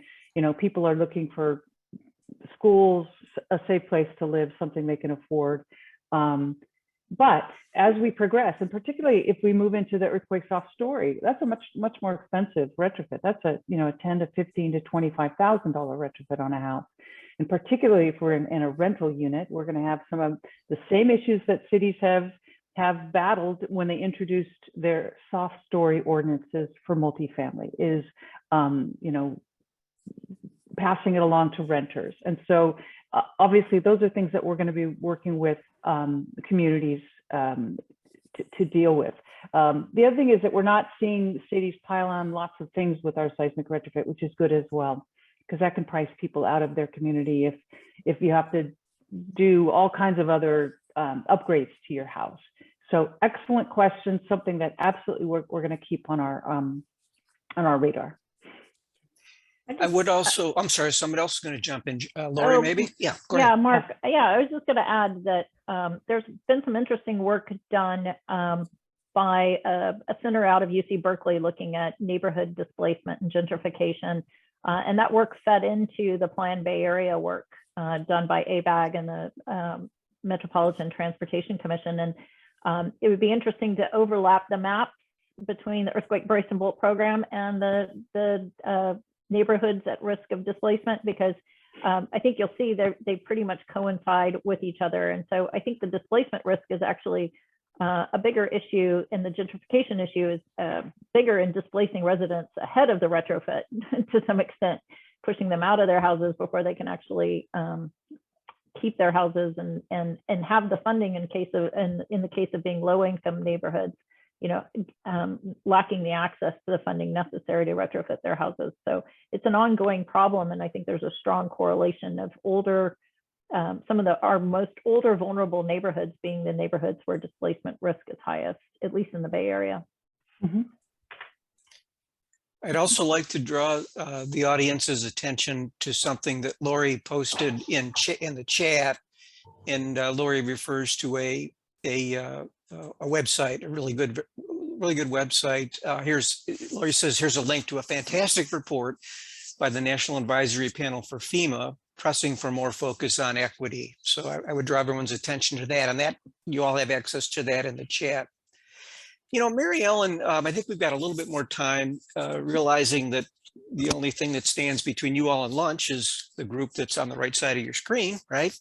But I think that, Mary Ellen, you said something before that kind of struck a chord with me, and I'm sure with others, and that is, you know, comparing, I guess, contrasting, you know, what we've all experienced with COVID and the pandemic, and comparing that to what, you know, what a major earthquake would feel like. And I wanted to give, you know, Janiele and maybe Laurie an opportunity, and others, you know, to just kind of weigh in a little bit on that. I mean, is it a fair comparison?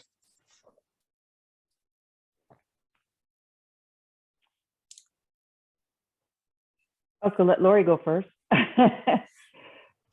No, I'm sorry, I was waiting for Janiele. So, and I actually was thinking the question was for Mary Ellen, and I wandered mentally. So what is the question again? I'm sorry.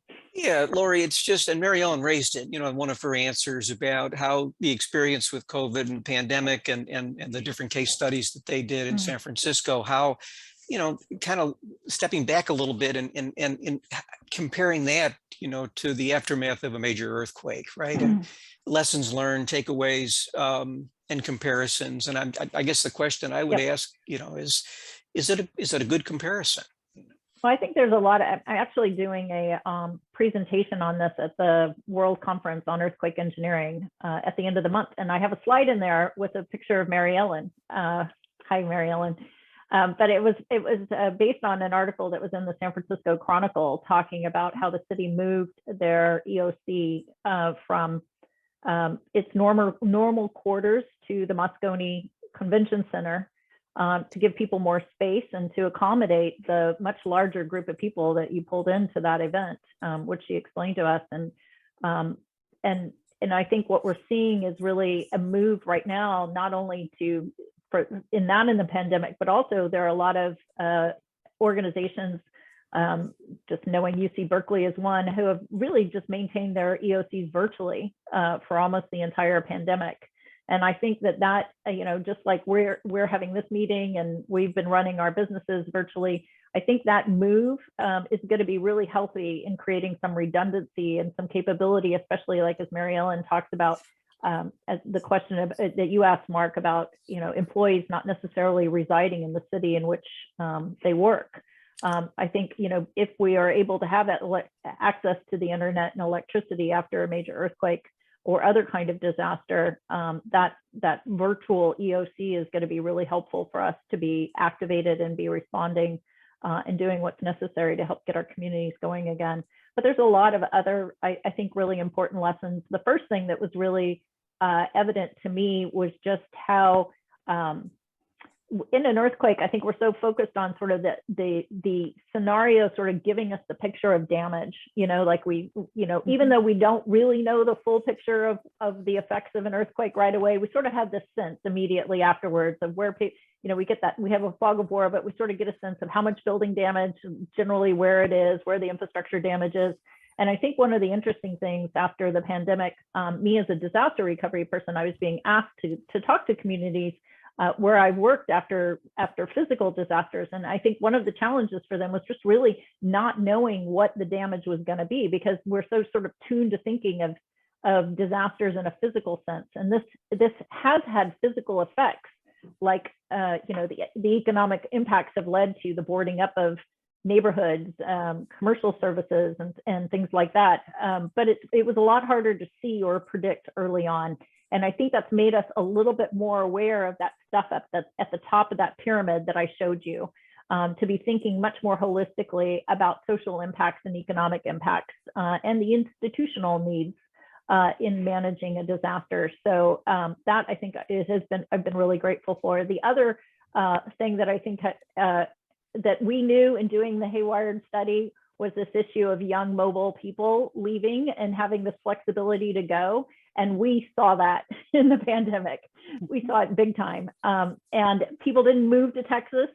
Some studies have shown that really wasn't where everybody went. but they did leave San Francisco and some of our more dense neighborhoods and move to the East Bay and the suburbs, the North Bay, and even up into the Sierras because they could, and they could work from there. And I think we need to be planning, as I said, not only for the forced movements and making sure we understand how many people really are going to be impacted by all the hazards that an earthquake presents, but then also look at the voluntary movements and also plan in those receiver communities, help those communities plan to be receiver communities, because that was really a big issue that we dealt with in New Orleans after Katrina. Was just the pressure on the neighborhoods that weren't damaged as people flocked to those neighborhoods and they didn't have adequate infrastructure services, water pressure capacity, and basic things like that. But also schools and other sort of community services were inadequate to deal with the population shifts. Right. So we have to be planning for those issues as well. Right. Thank you. Charlotte, you have your hand up, I think.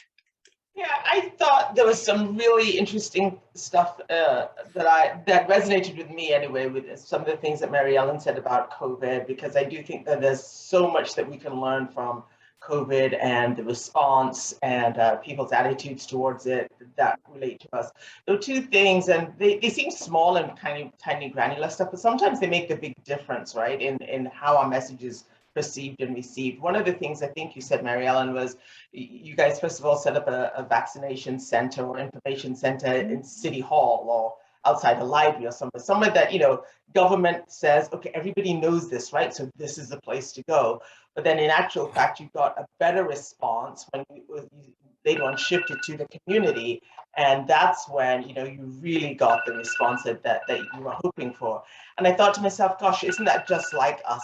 Even at CEA and our media response and our community outreach, we think, okay, this is the best place to go. This is, after an earthquake, this is the best place to give information to people.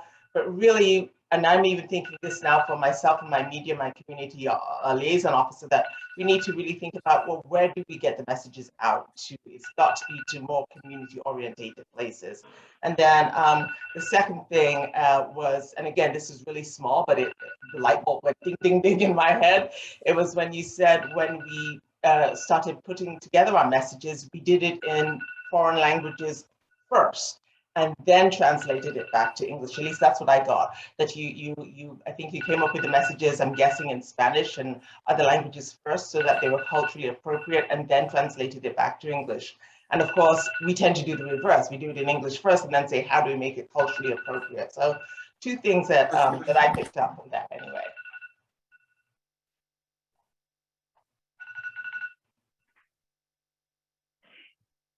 Mark, do we lose you? You're muted, Mark. I think everybody heard the lunch bell, and because I was muted, it wasn't coming from me, obviously. But Ann Rosinski gets the last word before we break for lunch. And Ann says, a member of our audience, earthquakes have aftershocks and pandemics come in waves. Both happen over longer periods of time. Earthquakes and pandemics are both rare but impactful events. With that, we'll end the Q&A. Thank you, Janiele. Thank you, Mary Ellen. Thank you, Laurie. Thank you, Charlotte, et al. Thank you for those that posed questions. Welcome back, everyone. This is a little kind of a scary thing to sit in your house and talk to a screen. So I'm sure people are seeing my mouth move, and if I'm not coming through, someone would warn me. Oh, good, Charlotte, thank you. We can hear you. We can see and hear you. Thank you. So everyone went off to something else, and I'll be talking to myself this afternoon. No, thank you so much. So we want to throw up the results of the poll that we did right before lunch. I took some time in creating these polls to look into some information about who is disproportionately affected. There's so much great information and literature to understand. And the sad truth about this is it is the nearly half of the victims of Katrina in terms of death, drowning, injury, and trauma and heart conditions were in the over 74 years of age. And so I think we can say that for many of them, certainly the most vulnerable of all of those age groups And I think we can extrapolate from every disaster, every natural disaster, to earthquakes. And so unfortunately, the older group disproportionately in those people who suffered so much in Katrina. And I think those of us who, of course, were around and practicing in disasters during Katrina will never erase the image of people sitting and standing on their roofs awaiting rescue. So today, with that very kind of downward description of that poll, I'm going to switch entirely to a moment of great inspiration, because our next speaker is nothing if not inspiring. So if you haven't had an opportunity to hear Anna Marie Jones speak, let me describe how she describes herself, because it'll give you a prelude. She says she is passionate about building the strength and resilience of the clients that she serves.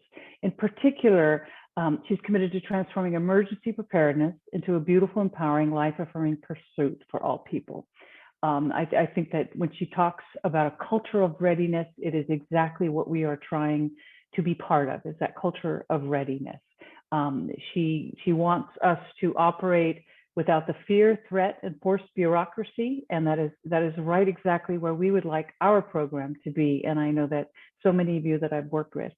So it is my great privilege to introduce our next speaker, Anna Marie Jones. Hello there. Can everybody hear me? We can. Excellent. I'm not sure whether it's going to allow my picture up. It wasn't allowing it. Can you see me? We see your adorable picture with your, I think they're mittens. That's not what should be up. No, so we're not getting the live. Okay, well then Wait. we will. Oh, there you are. Oh, all righty then. Hi. Thank you so much for the introduction. I am really excited to be here for many reasons. Number one, this is one of my favorite topics in the world, but also I would shamelessly like to take over the world with empowered readiness. And if CEA can help us get there, I'm all behind that. So without further ado, let's talk a little about strong and resilient communities. All righty, I'm trying to advance my slides. There we go. So in my time with you today, I'm going to be talking about building that strength and resilience across California.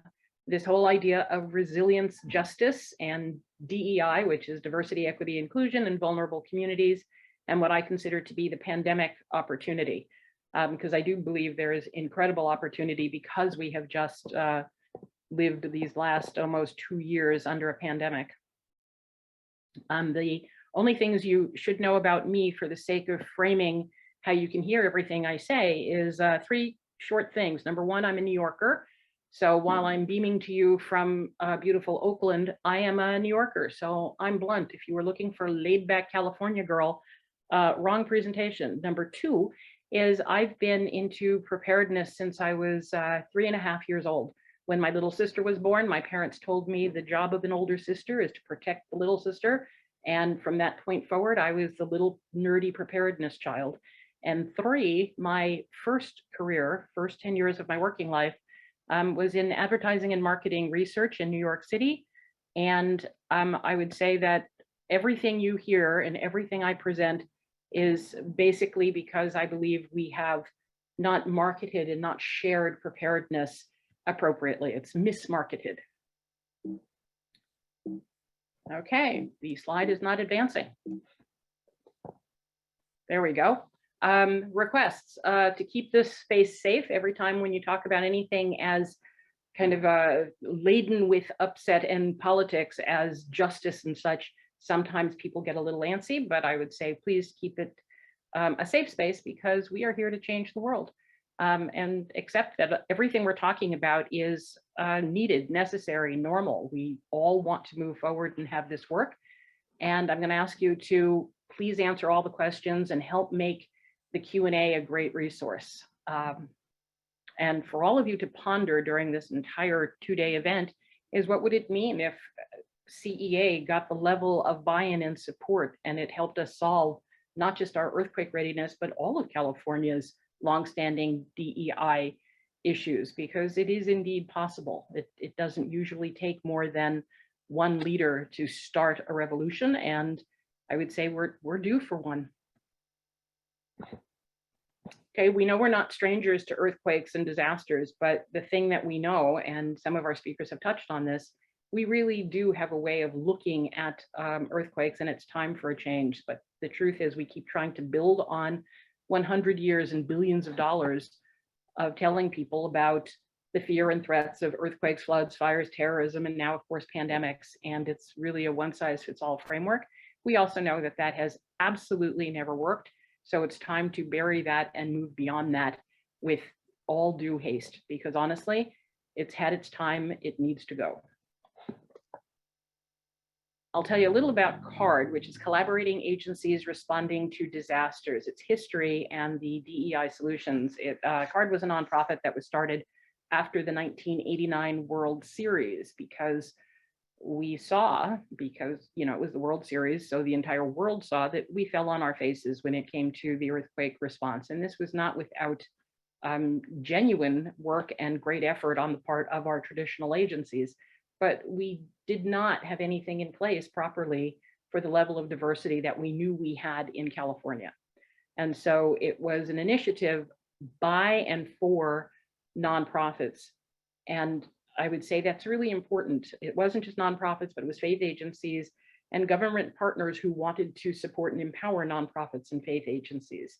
What we looked at was, how do you do this entire conversation differently if you're focused on the well-being and the strength and the resilience and the capacity of these partners to work together and protect the clients where it is their mission to serve those clients. So what we discovered after all of those years was, you can't have these agencies try to prioritize the future disasters over their urgent community needs. They've got a mission and they have mandates and they have monies that are dedicated to certain initiatives.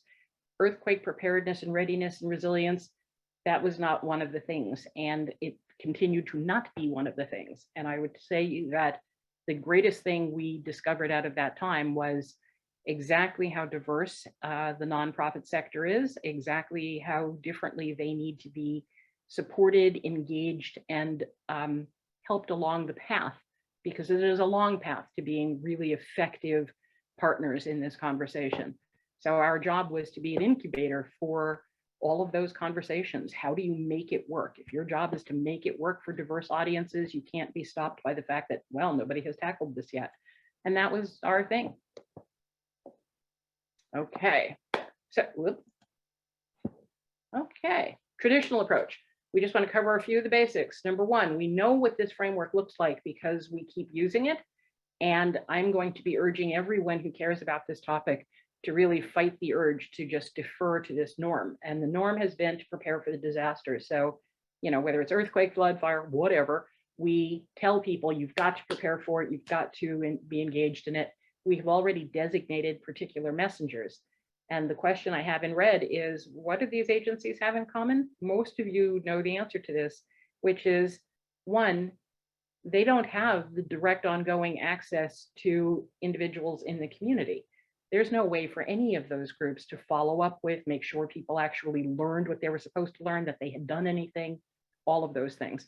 But also their monies, their muscles are about responding to the disasters. They're very much triggered by the disaster actually happening. We know with our usual methods of reaching people, we tell people what to do. And I would tell you, if you look at this list, we know it doesn't work, not just because we are where we are because of it, but even when we do sophisticated surveys, we know that it doesn't actually sink in. And my argument would always be that so long as you get most of the public not caring about a particular topic, you're not going to get the level of political support, you're not going to get the level of media buy-in, you're not going to get most of the things that we want and need to make the changes happen. Okay, let's look at the people we are always talking about. And truly, I can do hours on these next two slides just because it's the short list of the different groups of more marginalized and more vulnerable people, but I want to highlight a couple of things. Number one, Janiele did a brilliant job of highlighting the elderly.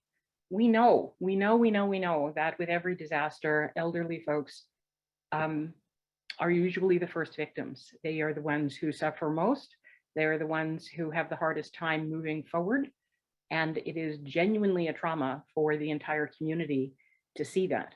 And the thing that we often forget is that for each one of these groups that we list here, there's this whole concept of intersectionality. You can be elderly and you can also be poor and you can be LGBT and you can be all of these different things.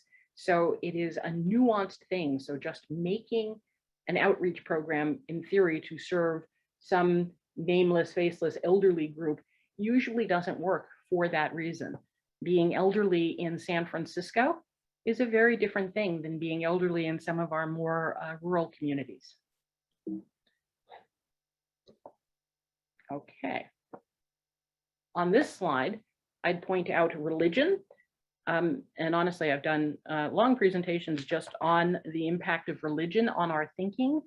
And the resource I usually point people to is a book called Can God Intervene by Gary Stern. And it really talks about how different faiths perceive disasters. Some of you may remember that after every disaster, some religious groups, one of the first things they do is talk about how the disaster was a punishment for various perceived sins and such. There are other groups that the minute the disaster happens, their entire religious community, they mobilize to help. There are others that just have a very different way of looking at it versus how we think it should be embraced in America. Years ago, when I taught with public health at Cal Berkeley, go Bears, I had two students, Albert and Sam, and they were from Iran, and they did their final presentation on the impact of the Muslim faith on preparedness in BAM. And they really helped the entire class understand that the American way of presenting disasters is so alien to them because 98% of their country is Muslim, and they grew up hearing that the faithful are protected by God. The faithful are protected.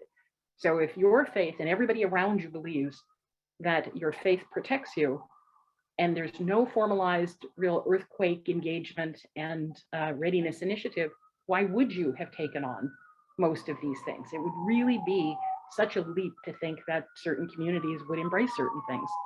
And every religious group we would work with, one of the first things we would do is to do some real searching and looking at what are their tenets, what are their belief systems, what's the language they use.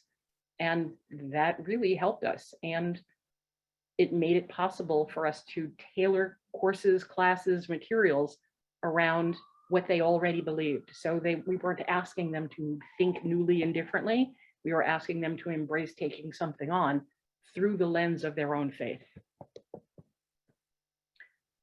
A thing to remember when we reach out to all of these different communities is that passions form around the why. We have, and some of you may know the book and the TED Talk, Start With Why by Simon Sinek. And it really addresses the fact that we have to get to why people should care about this. And no amount of disaster conversation is going to get you to the why. For some of us who are sort of nerdy about this topic, yeah, you can throw just about anything at us and we'll listen to it because we've chosen this. Most of the rest of the population has actively chosen not to pay attention to this topic. So this whole idea that we can just keep telling people that it's, you know, whether it's terrorists want to kill us or the earthquake is going to happen or the pandemic is not in, whatever it is, that's not a good why. It just isn't. So the thing we found is that they really needed to find what was going to light them up, what aligned with their mission and their mindset and their passions. That's what allowed us to get them to embrace the preparedness that we were sharing with them. Because in many cases, the nonprofits that we seek to partner with, they don't have money for this. It's literally not in their mission. It's not in their mindset or their mandates. So they had to take it out of their hide. They had to really find the drive to make it work.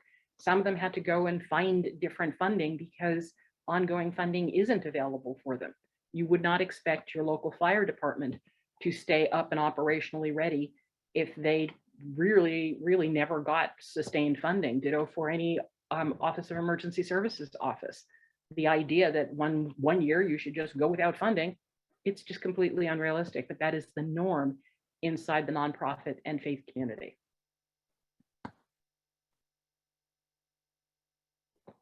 A solution we really championed, and this made an enormous difference, was to look and be honest with ourselves about what we were asking when we were asking people to do this buy-in to the traditional approach, right? Getting the binders, learning the jargon, you know, sometimes getting certifications, doing those sorts of things.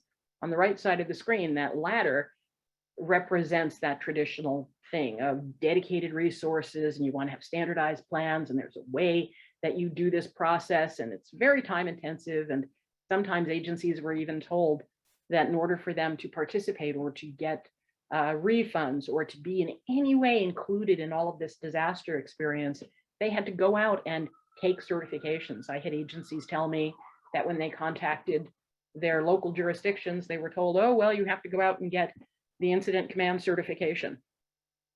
Really? The incident command certification for a nonprofit agency whose main goal in life was to have their clients not die. I mean, that is really what was going on, or to be reimbursed for all the work they had done post disasters. So as you can see, that ladder definitely, it leads upwards, but it doesn't lead us to this place of safety and resilience and buy-in that we want. What we found was that there were multiple ways to weave in readiness, resilience, and that desire to take on all of this work.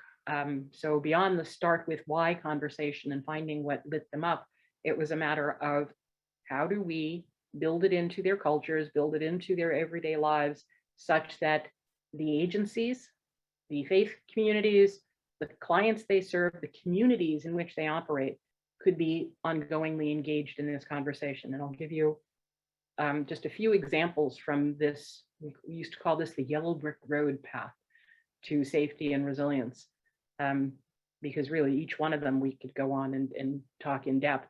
But for example, wayfinding. Wayfinding is this concept that whenever you're giving directions, whether you're inside your faith organization or nonprofit, or you're doing some community meeting, when you're telling people directions, give them the locations and give them the directions based on all the safety indicators for your building. So if you are at your local faith agency or your local senior center, whatever it is, and someone says, hi, I'd like to use your restroom. The answer isn't down the hall and turn left. The answer is, well, you'll see right past our hand sanitizer station, there is an emergency exit. Once you pass the emergency exit, you'll see blah, blah, blah. If you reach the fire extinguisher on the wall, you've gone too far, right? That sort of thing, you'll notice that takes no money, right? I'm not asking them to do anything other than think about their facility and their surroundings and literally put it into their vocabulary that they're helping people to navigate wherever they need to go based on the safety indicators. The benefit of that is, of course, anyone who's giving the instructions would actually know where all those things are. The people who are in the facility would also be told that, and it would also give a chance for the people who might just be visiting for the day to know it. Another thing that went over extremely well was recognition. Responders get lots and lots of glory. If you, I mean, to this day, if a fire truck goes by, people stand and wave, and honestly, that is the way it has always been. And I'm not saying they don't deserve every bit of the accolades. What I'm saying is, for the people who are taking on readiness, resilience, mitigation, and it's not their mission, it is not what they generally do, and they're really struggling to make it happen, they deserve even more recognition. So really laying on the recognition, giving them whatever public kudos and accolades we could give them really made a difference. We used to give trainings telling the senior management that this is the type of thing that senior management can do. What would it mean to a new employee to actually hear, we are so impressed that you have joined our disaster preparedness team, or that you're going to help us with this mitigation. I want to thank you for doing that. Welcome to the company. You know, we're talking words. Again, you'll notice most of the solutions that I ever share don't have a dollar amount to them, because none of the clients I served had dollars to throw at this. So it was literally about How do we make this conversation flow? How do we make this conversation be worthy that they would want to do it? For all the years I was the executive director at CARD, I did not have a carrot or a stick to offer in this conversation. I could not wave a carrot in front of the agencies I served to have them want to do this. I had no money to dangle or anything like that. I was not a compliance agency. I had no stick. So we had to actually think this through, what was going to work, what was going to make the difference, what was going to be valuable enough that these nonprofit leaders, these faith leaders would want to do this. And those are just some of the things that made all of the difference. We didn't ask them to partner with people they were unfamiliar with. We weren't asking them to learn things they didn't want to learn. We were basically shoveling tools in their direction so that taking this on, no matter the outcome, was going to be beneficial to them.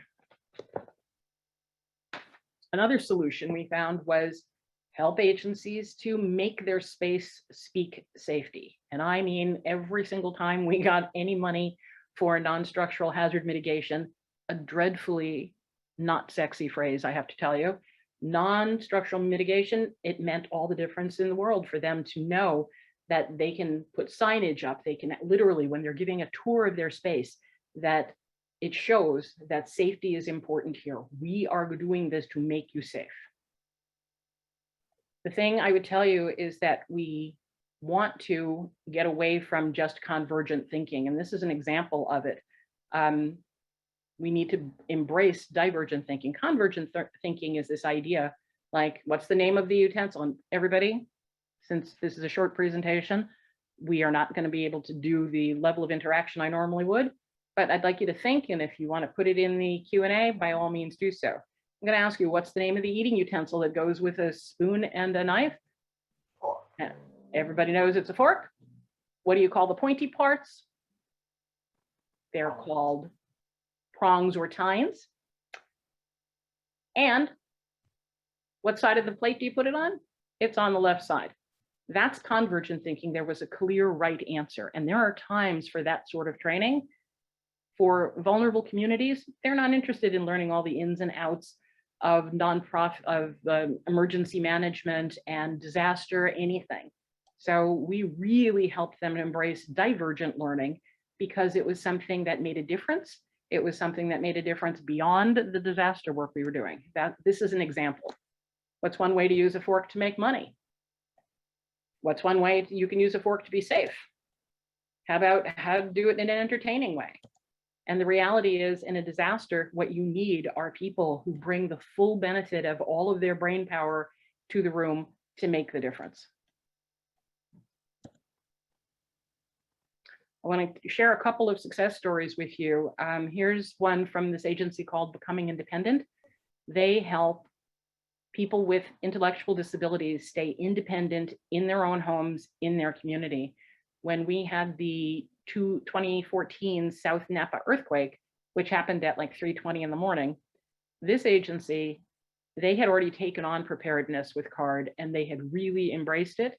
They had it down to the point where when the earthquake happened, they immediately had staff do the check-ins. They had already plotted out where their clients lived in relationship to where staff people lived, so that on a map, even if the roads were damaged, they'd be able to get to the clients' homes by bicycle. And so within a very short time, they had spoken to over 200 of their most vulnerable clients in the impact area, either face-to-face or by phone. They had home visits scheduled. This was so embedded in their culture that family members of these clients were in tears because they had never thought that their kids, who were adults but had profound disabilities, could be so prepared, could be so calm, could be so ready to do the right thing. And I would argue to you that if you had all of your nonprofits with that level of buy-in, things would be different. I'll show you another success story, and this one is where I would talk about the pandemic opportunity. Here's an agency that most people wouldn't think of. This is the Oakland Interfaith Gospel Choir, and they are a performing group. They run 3 choirs, and they basically have unity among it's singing is their activism, right? So they want to inspire joy. They totally took on COVID planning in a way that even some of our more sophisticated businesses have not done. They look at it as, since COVID took away the opportunity for people to sing safely together, in order for them to embrace doing rehearsals, they had to go the distance and make sure that it was a safe thing for all members of their community. So, I mean, they really took it on and championed it to the degree that they are now having their rehearsals, but they did all of these things. They did the task force, they attended webinars, they embraced this concept that I'm going to share with you of herd solidarity. And I would like for you all to consider what it would mean if we started using that phrase in our community. We have this idea, let me go back. Herd solidarity is really about us looking beyond this idea of herd immunity that we can't control, but embrace the herd solidarity that you can embrace, which is getting your people to act as one and to embrace things as one. Another success story thing is stop telling every horrible, terrible disaster story. I've gone to many hundreds of disaster conferences over the last 30 years, and I honestly wish sometimes I could forget the horrible stories people have told me about the different disasters. How about we start telling communities success stories where regular people are the heroes, not the uniformed responders, not the people who are specially trained, not just the young, the fit, and the strong, but stories of regular people absolutely making the greatest difference in the world. Here are two excellent examples of that. If you know about the story of Gander in Newfoundland, it is a brilliant story, but one of my favorites, and I absolutely recommend, just go to YouTube, look up Boat Lift. It is a tear-jerking thing of what happened after 9/11 when, you know, anybody who had anything that looked like a boat, and it didn't even have to be a nice boat, it could be a crappy boat, but every person who just had a boat responded to the Coast Guard saying, "We are overwhelmed," and they became these incredible heroes. People need to see that they can be the heroes in these stories. We have plenty of evidence that connected communities are what make the difference. So helping communities to embrace their own connectivity leads to resilience, and it leads to them being able to be better partners for you. I would ask you to look at what it would mean to you if every time you reached out to a nonprofit, even if they weren't interested in embracing some of your mitigation efforts, they were able to reach out and use their connections to get you to the partners that you need. Here's the pandemic opportunity in up close and personal. What are people wanting and needing most post-pandemic? I mean, really think about what people are saying. And the truth is, they want community and safety.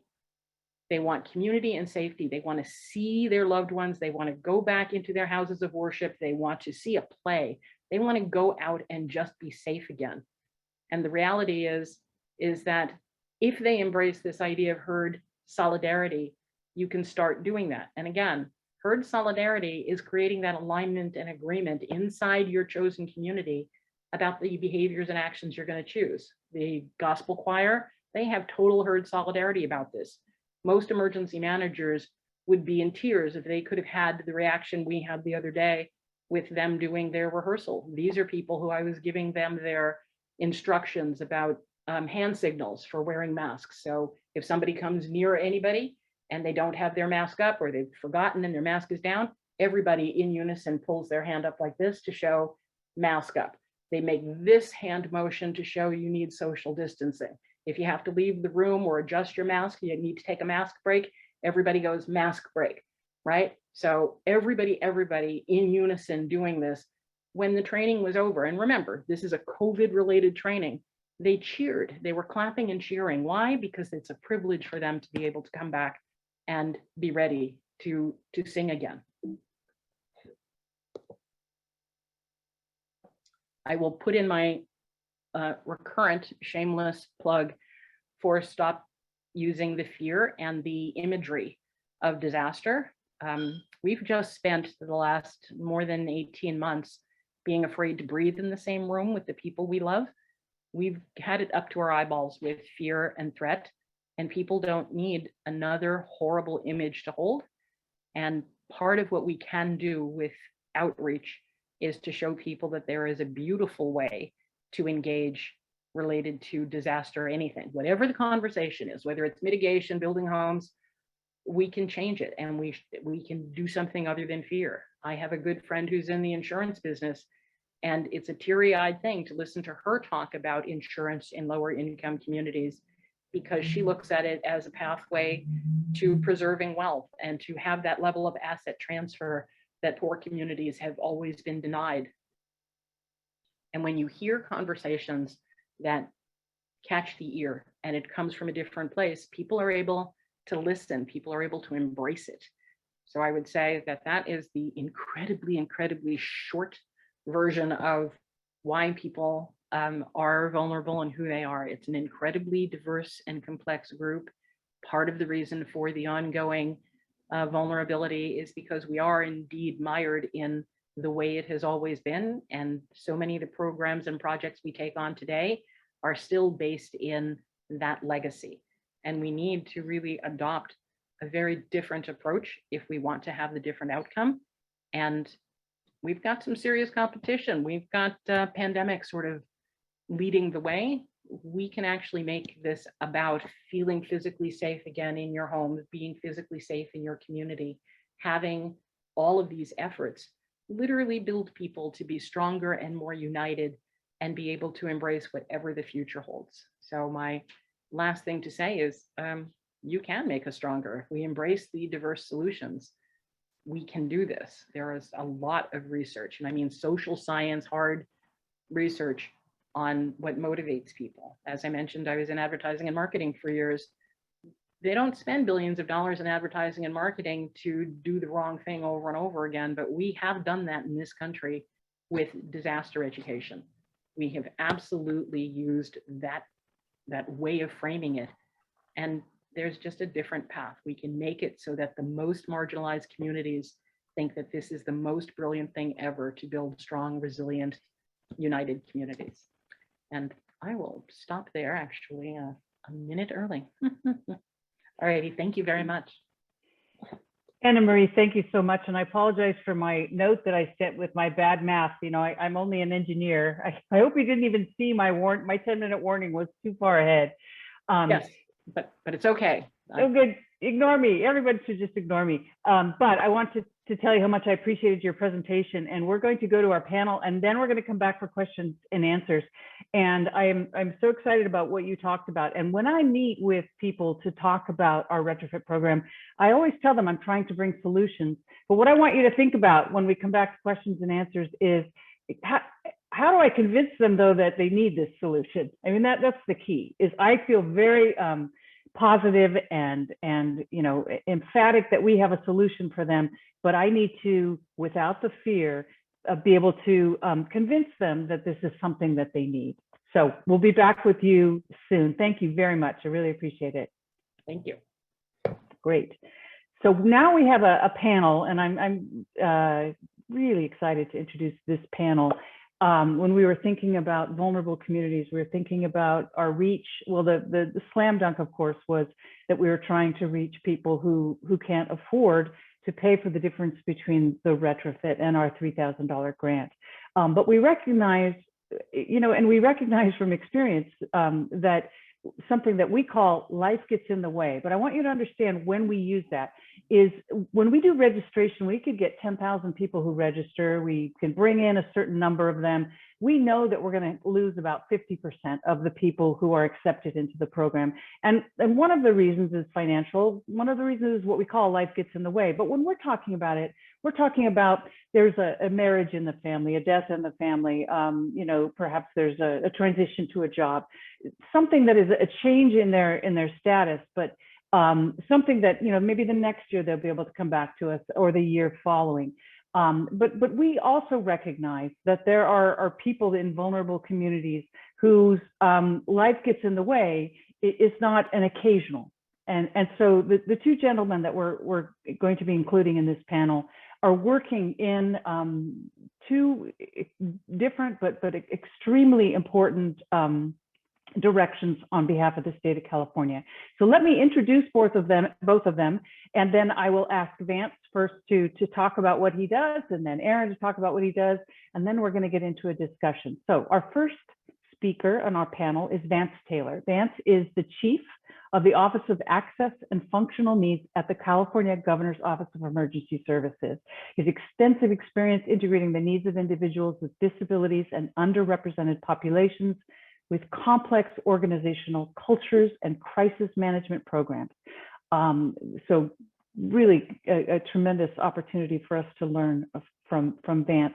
And one thing, when he and I spoke, and in reading the information about his job statement, that really struck to me hard was that he is working on integrating the needs of individuals with disabilities at every stage of a project. And so the idea that we had not been considering homeowners and residents of California that could be in our program, families that might have family members with disabilities, we are at the very beginning of looking to integrate the needs of these individuals in our program. So welcome to Vance. Our second panelist, Erin Caruthers, is the Executive Director of the California State Council on Developmental Disabilities. And Erin was appointed by the council in 2015. He is the Chief Administrative Officer, and he's responsible for carrying out the council's missions, goals, and policy objectives. He's worked in civil rights policy and programs for over 20 years, including the State Senate, the California Attorney General's office, and as an appointee of 2 governors.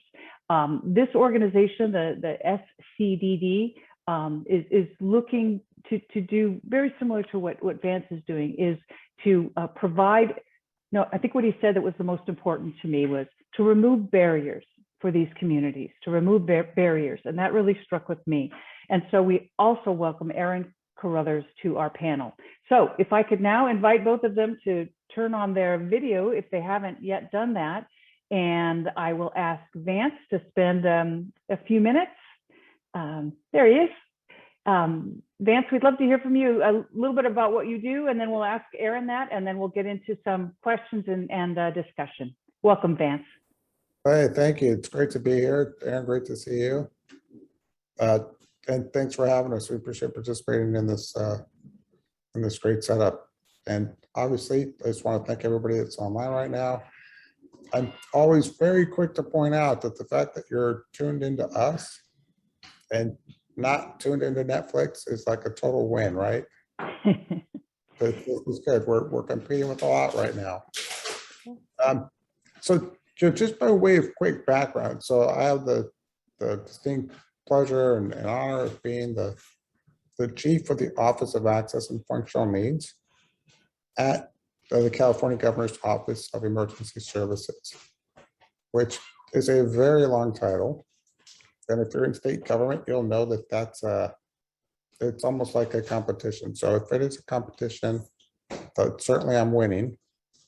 And what it means to get to be the chief of this office is essentially what you touched on, which is really recognizing that in the emergency management process, there have been, in the way that the system has been set up, inequities that got built into that system. That there are individuals, older adults, people with disabilities, people who don't have English as their primary language, people who are economically depressed, and others from underrepresented communities who don't have equal access before, during, and after disasters to everything from life-saving information to evacuation resources to sheltering, wraparound services, and our recovery processes. And so the governor wanted to get ahead of this. And so this office was created, and I serve as the tip of the spear in the administration's effort to build a more equitable process to ensure that we identify and address the needs of all Californians, and that we include and integrate them throughout every phase and facet of the emergency management process, which of course includes, this discussion we're having today about how do we help with preparedness and safety and security, So glad to be here. Well, thank you. I really appreciate that. Aaron, welcome. We'd love to hear about what you're doing. Thank you so much, Janiele. Hello, everybody. It's great to be here. Aaron Caruthers with the State Council on Developmental Disabilities, and hello to my friend Vance. It's always good to see you. The State Council on Developmental Disabilities exists in federal law, and we exist in state law. We were funded by a line item in Congress's budget, and there's a council like ours in every state and territory. So we're part of a sister network of 56 different councils. And we exist, Janiele, just as you said it, to find barriers that keep people with developmental disabilities living integrated, fully inclusive lives in the communities they'd like to see. I would imagine from the conversation that we're having today as it relates to retrofitting, seismic retrofitting of homes, we may be thinking of barriers in terms of physical barriers, maybe ADA, curbs, parking spaces, ability to get in and out of buildings. But barriers are really first and foremost in people's minds. They're in people's beliefs and about what someone's potential is, what their human capacity is. And it's how systems of every kind are built based on those limiting beliefs. Let me give you a quick 150-year history in a very short 3 minutes. And this is from the eyes of one of my council members. I do have a council. I'm a state entity. I'm a director of a state entity. We're independent. We're not under any other department or agency. Report kind of administratively to the governor's office. I have a third of my council members are people with developmental disabilities. A third are family members, and a third are agency representatives. And one time I asked one of the council members, Nancy, Nancy, what's changed over the years?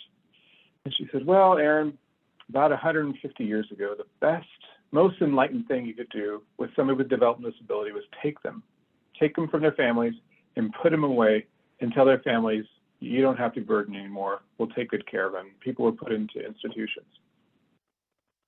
Then times changed and things moved on, and people became more enlightened. And they said, okay, well, the best thing we could do for people who are with developmental disabilities is actually treat them like plants. So they're living in institutions, but occasionally we'll take them outside, we'll give them a little sunshine, water them, and put them away at night. A couple more decades went along, and then she said people realized, more enlightened, more forward-thinking people came along and said, okay, we need to start treating people like pets. We'll let them outside every now and then, we'll give them some water, and then we'll teach them a few tricks.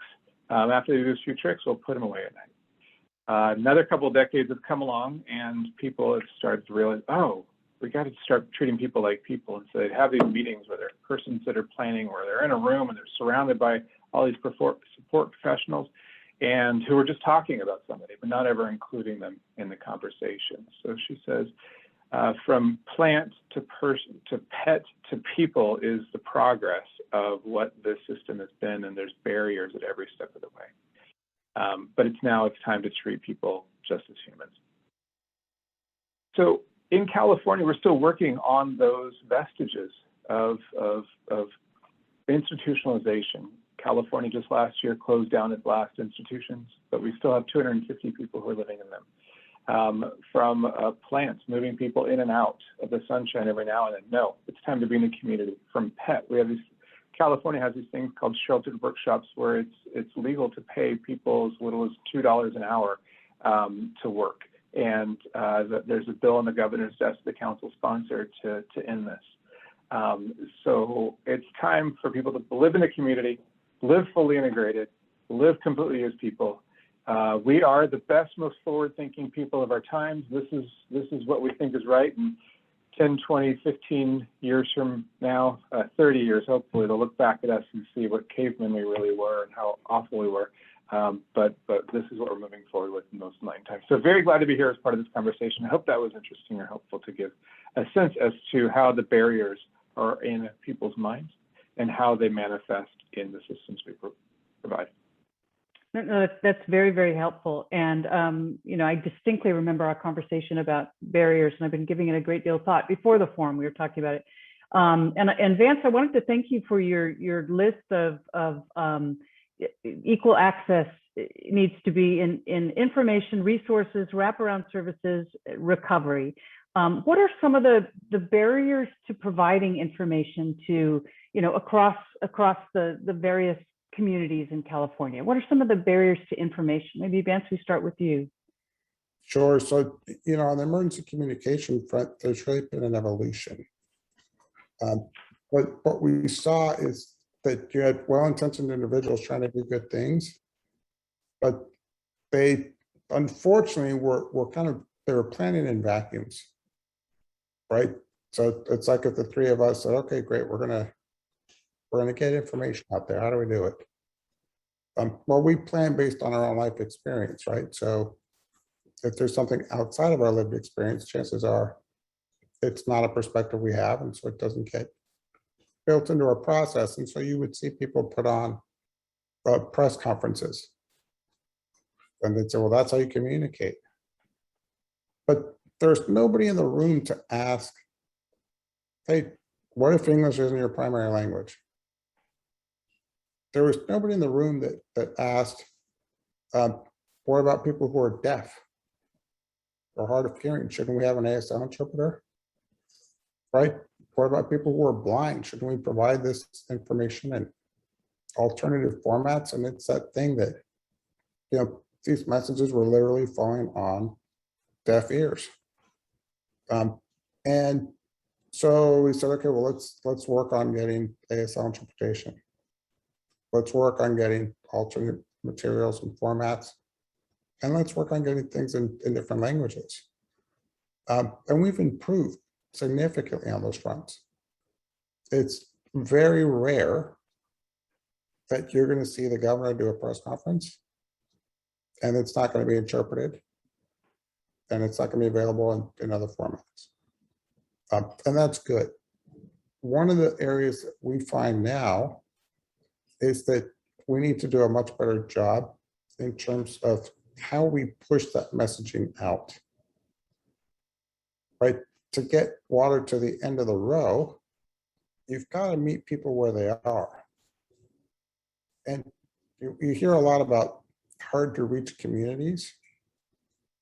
And it's because we, I think, sometimes fail to connect the dots between where we are and where they are. And so we always promote working with community-based organizations. We always promote working with whole community partners. We always promote going directly to the source because not only does that get your information to go out further, not only do you pick up all Californians, but your message, when it comes through, let's say a trusted CBO, carries an instant credibility to it, right? It's not just Vance Taylor from government saying something. What you're hearing from a trusted provider is that this information is important, that you should listen to it, and that you should act upon it. The other thing we get is our stakeholders will turn back to us and say, I get what you're trying to say, but you're not saying it right. Right? You're saying it the way that works for you. Let me tell you the way it works for us. And so we have to be more culturally thoughtful. And we love, for example, in emergency management, to use all kinds of acronyms and oftentimes complex terminology. Mm-hmm. But guess what? You lose people. Mm-hmm. And so now this feeling that, oh, I'm getting this great information out there is gone because it's out there, but nobody knows what it is or what to do with it. So those are some of the barriers we face, and that's how we work to overcome a lot of those barriers. And that's just on the communication side. Great, thank you.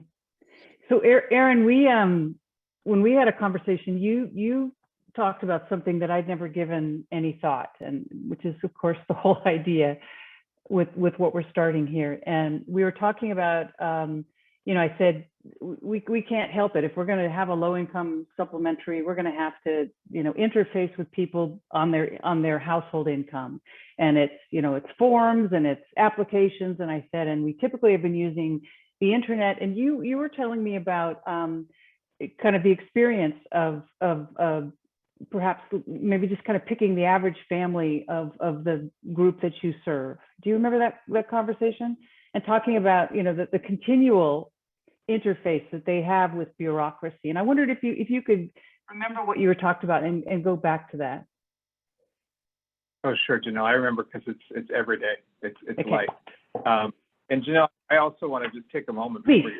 You're great facilitator because we got so deep into the conversation and details, but I just want to thank you for this forum and this conversation, and for you in particular for the thoughtfulness that it brought to the conversations that we have, and the thoughtfulness you're bringing to this conversation. We decided to set it up a little bit differently, so it was a it was a conversation. It was sort of like when we're on the phone and talking about the issues, it was sort of like, wow, man, I wish we just would have pressed record and played that. So I know in some way we create some of that here, without the scripting, without the prompting. So Paul, thank you and gratitude to how you're structuring it, but everybody else who is here attending to be able to sort of listen in. Really, that's the format that we have here, is to listen on the phone conversations that we had. You asked about how to, I think during that conversation, you asked, how do we remove the barriers to application? And I said, well, that's a really thoughtful question. And Vance pointed some out, is it accessible? Is it structured in a way that's accessible? I pointed out just the complexity of someone's life.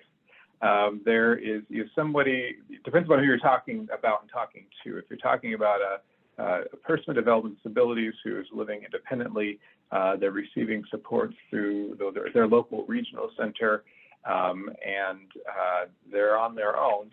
Navigating this website is going to be in addition to navigating all the other demands and forms they have to fill out from Department of Social Services related to IHSS services, the regional center related to their own individual program plan. If it's the family, they also have the same demands coming on them. There's oftentimes that people with developmental disabilities have to reestablish their disability annually to receive services. Now, the definition of a developmental disability is well, for anybody who's listening in and is a parent. As your child's growing, there's the pediatrician will give you developmental milestones. And if there's somebody, your family, your child is not meeting those developmental milestones, you kind of fret about it and you worry about it. And sometimes it takes time and they resolve. Sometimes you get some interventions and they resolve, and the kids get caught up. Lots of times early intervention is very, very effective, but there's sometimes kids don't get caught up and they fall further and further behind, and more supports and more resources come in to help that person get caught up to where they are developmentally. And some people, for reasons we know, and some people for reasons we don't know, never really get caught up.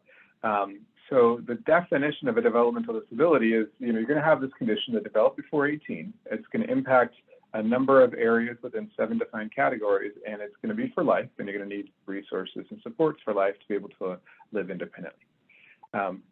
For life, it's not changing.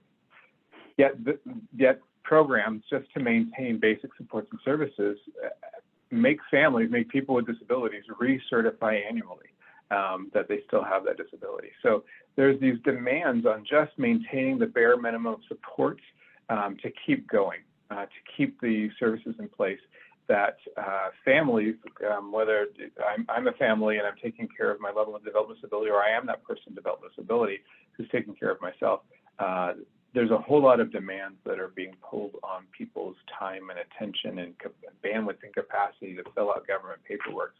So when I was thinking about what would reduce a barrier to this, it actually just kind of fell to, how is this going? The challenge is the same challenge you have everywhere. How do you communicate to a family that you need to take the steps now to prevent a crisis in the future? Earthquake happens, house shifts, shoot, now what? Your resources and your grant exist to be able to shore up that house now, so we prevent a crisis in the future. But so many people are just working on just trying to tread water and keep going, but they don't have the bandwidth or capacity to address it until it is a crisis. No, we just lost you. You froze up for a little bit, but I assume she bounced off and is, because of technology, is getting bounced back on. So I'll just pitch it over to Vance. Vance, feel free to add or take it in any direction. Yeah, no, I think you hit the nail on the head, Aaron. It is interesting. I think about my own life. I've got muscular dystrophy. It's a permanent condition. And even though I don't fall into a lot of the same categories in terms of services, because of my employment, I still have to continually sort of prove to DMV and others that I still have muscular dystrophy. And it is a burden on time and limited resources, right? So I think you make a really great point. When I think about this program, it's a great program. I worry that if we're not continually thinking about the evolution of the program, that we will fall short of being able to serve those potentially at greatest risk, right? Because we know that individuals with access and functional needs are every time disproportionately impacted when it comes to disasters. And so helping them on the preparedness side, right, through this program, which is a great program, is really important. And I think to be able to expand that, you know, there's probably a couple of things that come to my mind. You know, cost reimbursement is great, but if I don't have the money to pay it out front, then reimbursement is still very difficult for me, right? If you look at the disability community alone, it's about 80% the unemployment rate, which means having enough money to pay for these costs up front is in and of itself a barrier. It also means you're dealing with likely more renters than homeowners. And so that's a consideration. And if you are in a situation where, you know, maybe it's mom or dad that's the homeowner, and there's a child with a disability, to be able to look at how can we make a weighted decision based on risk that includes considerations about disability status of family members into the determination process, I think is another way to try and make this program as accessible for those with the greatest risk. So I would toss that out there as things that we should all be looking at. You know, as we inform stakeholders, as we take this message far and wide and preach and teach it to others, we should also be looking at how do we work collaboratively down the road so that we make it available in a broader sense to those at greatest risk.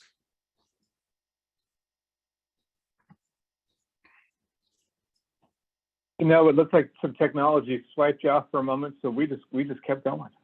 We just kept talking with each other. You're on mute, Janiele. Yeah, you know, we've only had a year and a half to get used to this. Yeah, I do apologize for the little glitch there, and thank you. I will be going back to the recording to make sure I heard, or I can hear what I did not hear.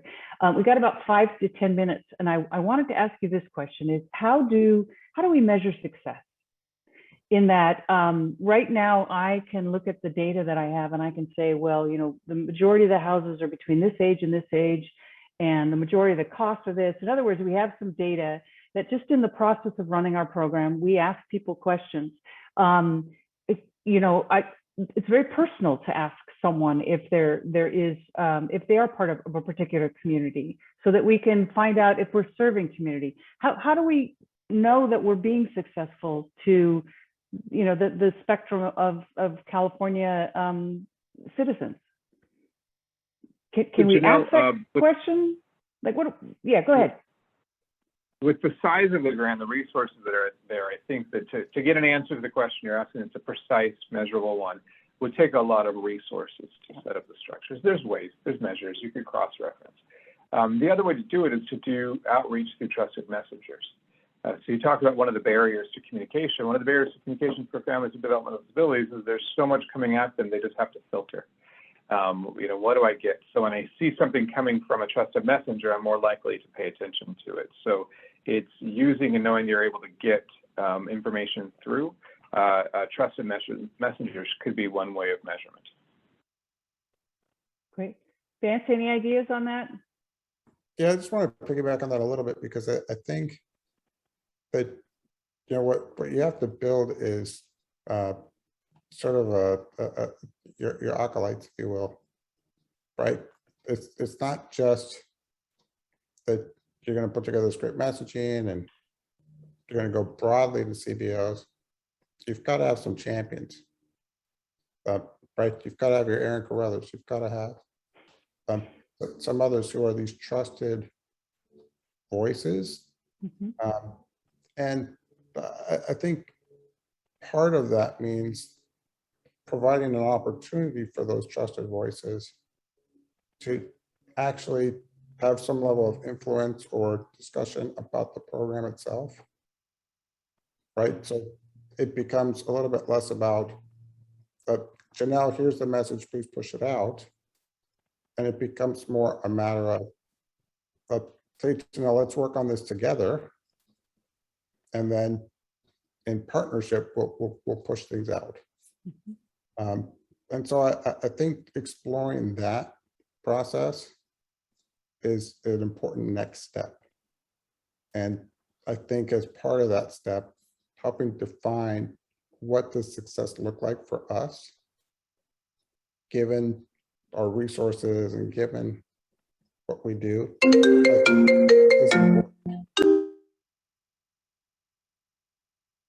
Great, thank you very much. Yeah, I mean, we recognize, you can imagine, like a staff of 13 that are doing the program and a staff of probably less than that in our communications department, that we want to build these relationships. And so I know I'm going to be coming back to both Aaron and Vance in the future, looking for them to help us find those acolytes. And I appreciate the vocabulary that I'm learning today as well. Couple minutes. Yeah, go ahead. I say, not to interrupt, but I do just want to say, I think the fact that you and Andy and others see this as a critical component, yeah, and as an important need is so wonderful, because without that support, without that proactive drive coming from leadership, nothing else is going to happen. Right. So you're asking the right questions. You're starting to have all these great conversations, and I think you're going to find in short order that it's going to bear fruit. So I just want to take a second and applaud Andy and you and others in the program for that. Well, I appreciate that. I wanted to give you both an opportunity to, yeah, Aaron, go ahead. I'm sorry, please finish your thought. Oh, just we're going to move to question and answer in a couple of minutes. So I wanted to make sure you both had an opportunity to give us your closing thoughts.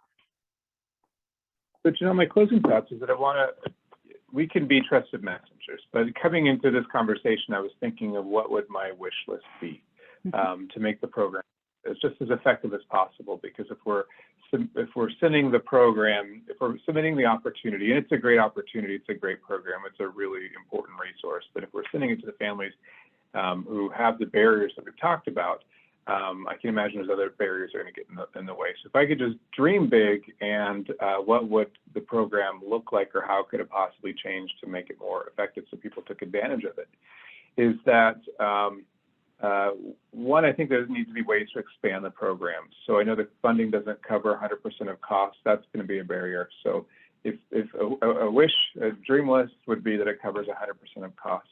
Additionally, that it's expanded so that it covers and is available to non-homeowners. So there's not many people with developmental disabilities are living in their own homes that they own. Actually, 70% of adults are living with aging family members who may or may not own the home. So to be able to reach our communities, so thinking about that socioeconomic difference and disparity, and making the program eligible to homeowners. So expand the program. The other piece is looking ways to make it more efficient.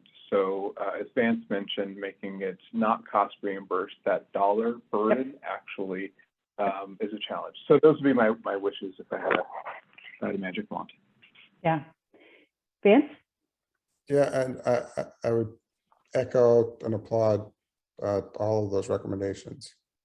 And simply just to say that we talk a lot about the fact that, well, a rising tide, lifts all boats, right? And that's true. But what we sometimes fail or neglect to acknowledge is that some of those boats have anchors, right? And those anchors or barriers are real.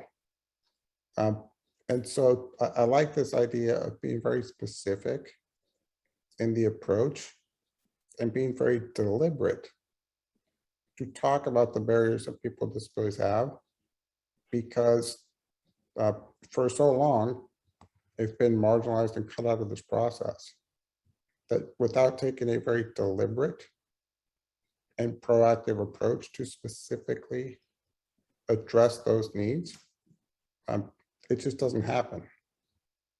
So I think that's something we should acknowledge, embrace, and it should empower us. Wonderful. Well, thank you. Really appreciate that, and look forward to an ongoing relationship with both of you and your organizations. I did want to commit to you that we're very much aware of the issue of reimbursement, and so we are working on any upfront costs that we'll be able to handle them as they happen. Absolutely know that we need to move out of owner occupied, and once again, we have to change some legislation. We're working to do that as soon as we can. And then the 100%. So we are establishing our supplementary grant to provide additional funding.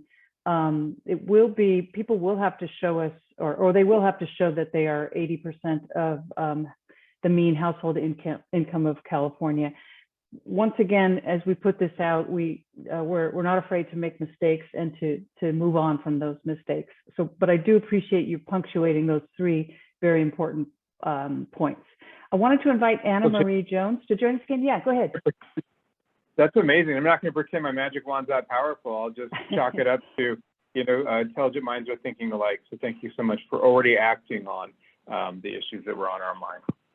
Yeah, I think just for those of you who haven't operated in a grant program, we found very quickly that when you establish the grant, you establish the floor. No one ever goes below your grant. And we do have some significant price differentials in California between Northern and Southern California. The Bay Area is just unbelievable.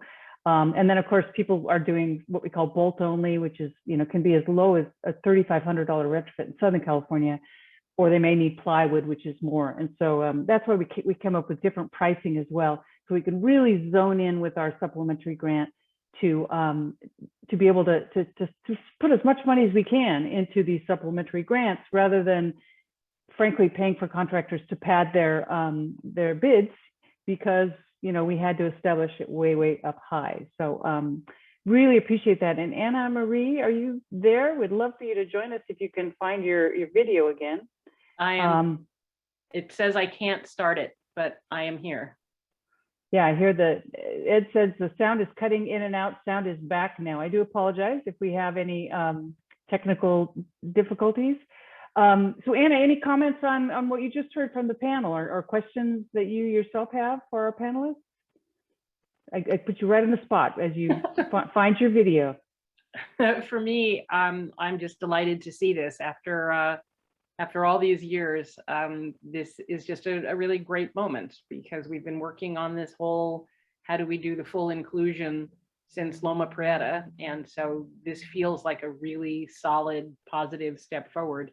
And I would say that there are some solutions. In the past, we did do leverage grants and things. There were different programs where, somebody else comes in and pays for those things, like the reimbursement things, because reimbursement has, let's see, always been a problem. Okay, it has never not been a problem. So we had looked at that way back in the days after Loma Prieta. So I'd be happy to share about some of those sorts of things. But yeah. Wonderful. Excellent step. Wonderful. Yeah, so I the other question I asked you as you finishing up your presentation was, and it resonates with me, the idea that we need to encourage, to educate, to empower people that this is something that they need, that we have seen earthquakes and other disasters disproportionately affect, particularly people of lower income, vulnerable communities. But how do we present that message? And as I said, I understand that the no fear. I have a solution. It's a pretty darn cost-effective solution. It saves hundreds of thousands of dollars and costs about $5,500. Our supplementary grant is going to bring in the funding. It's kind of like I'm setting it up for success, but I know that piece is the convincing this is something that they need to do. Well, what I would say is that for years we fought against that, where this whole idea of working with partnered agencies, it was so hard and nobody had the money and blah, blah, blah, blah, blah. The magic bullet for us became focusing it on their mission and making it so that this was a fulfillment of their mission, their grant, their mandate, their whatever. And when I'm explaining this in, on the stage, I talk about, I'm big on books and couch potato preparedness, how we could learn so much if we paid attention to pop culture.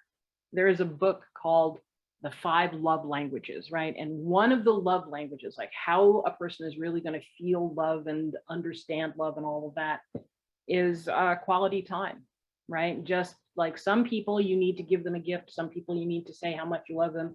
Other people, the way they're going to feel loved is quality time.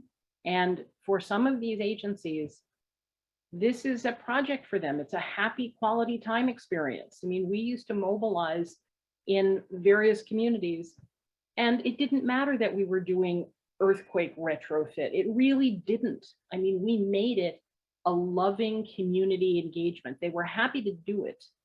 And it didn't matter that it was earthquake retrofit, right? It was non-structural hazard mitigation, which again, not sexy, right? We're talking the strapping in the water heaters and all this sort of thing. But if you put the right spin on it and you frame it so that they get to do this inside their grants, inside their existing protocols, then it worked, right? We used to do incident command training specifically so that when they did this non-structural hazard mitigation project, they had learned the incident command system. That really addressed 2 issues. They needed the training for incident command for other things, but then here's this training and this experience that served directly their clients. It engaged volunteers, right? We used to bring in the fire department, they bring in their cadets, some people would bring in different church groups to do some cooking, some baking, so every volunteer had, cookies and stuff. We made it a community engagement, lovely, beautiful thing. Somebody else was in charge of printing up the certificates so that the volunteers who were doing it for community hours got their community hours. There were ways to make it work. It just doesn't get done if it's like, okay, earthquakes are coming, you need to do this. Nobody wanted that.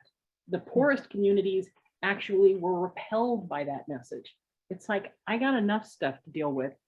Really don't need to hear more about how I'm going to die if I don't do your program, right? So for us, that was our magic thing, is take the time, find out exactly what it's going to take for them to do this. And we also engaged their client base, right? So we had people with a variety of disabilities, a variety of sensitivities, being the leaders in the program. And that makes a difference when you see a person swing a hammer, and this person also is the person in the wheelchair who actually lives in this neighborhood.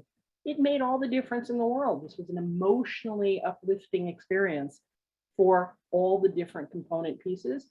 I'm not saying it was easy.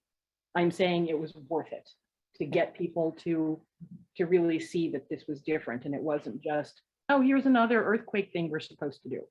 Yeah. So we are just about at our time, and I wanted to just see if anyone else had any closing thoughts, any additional answers to that question about that the first step is to engage our audience and have them recognize that this is something that they can do, they should do, and that will bring them benefit. But I wanted to just give you any last few minutes. Anybody have any last thoughts?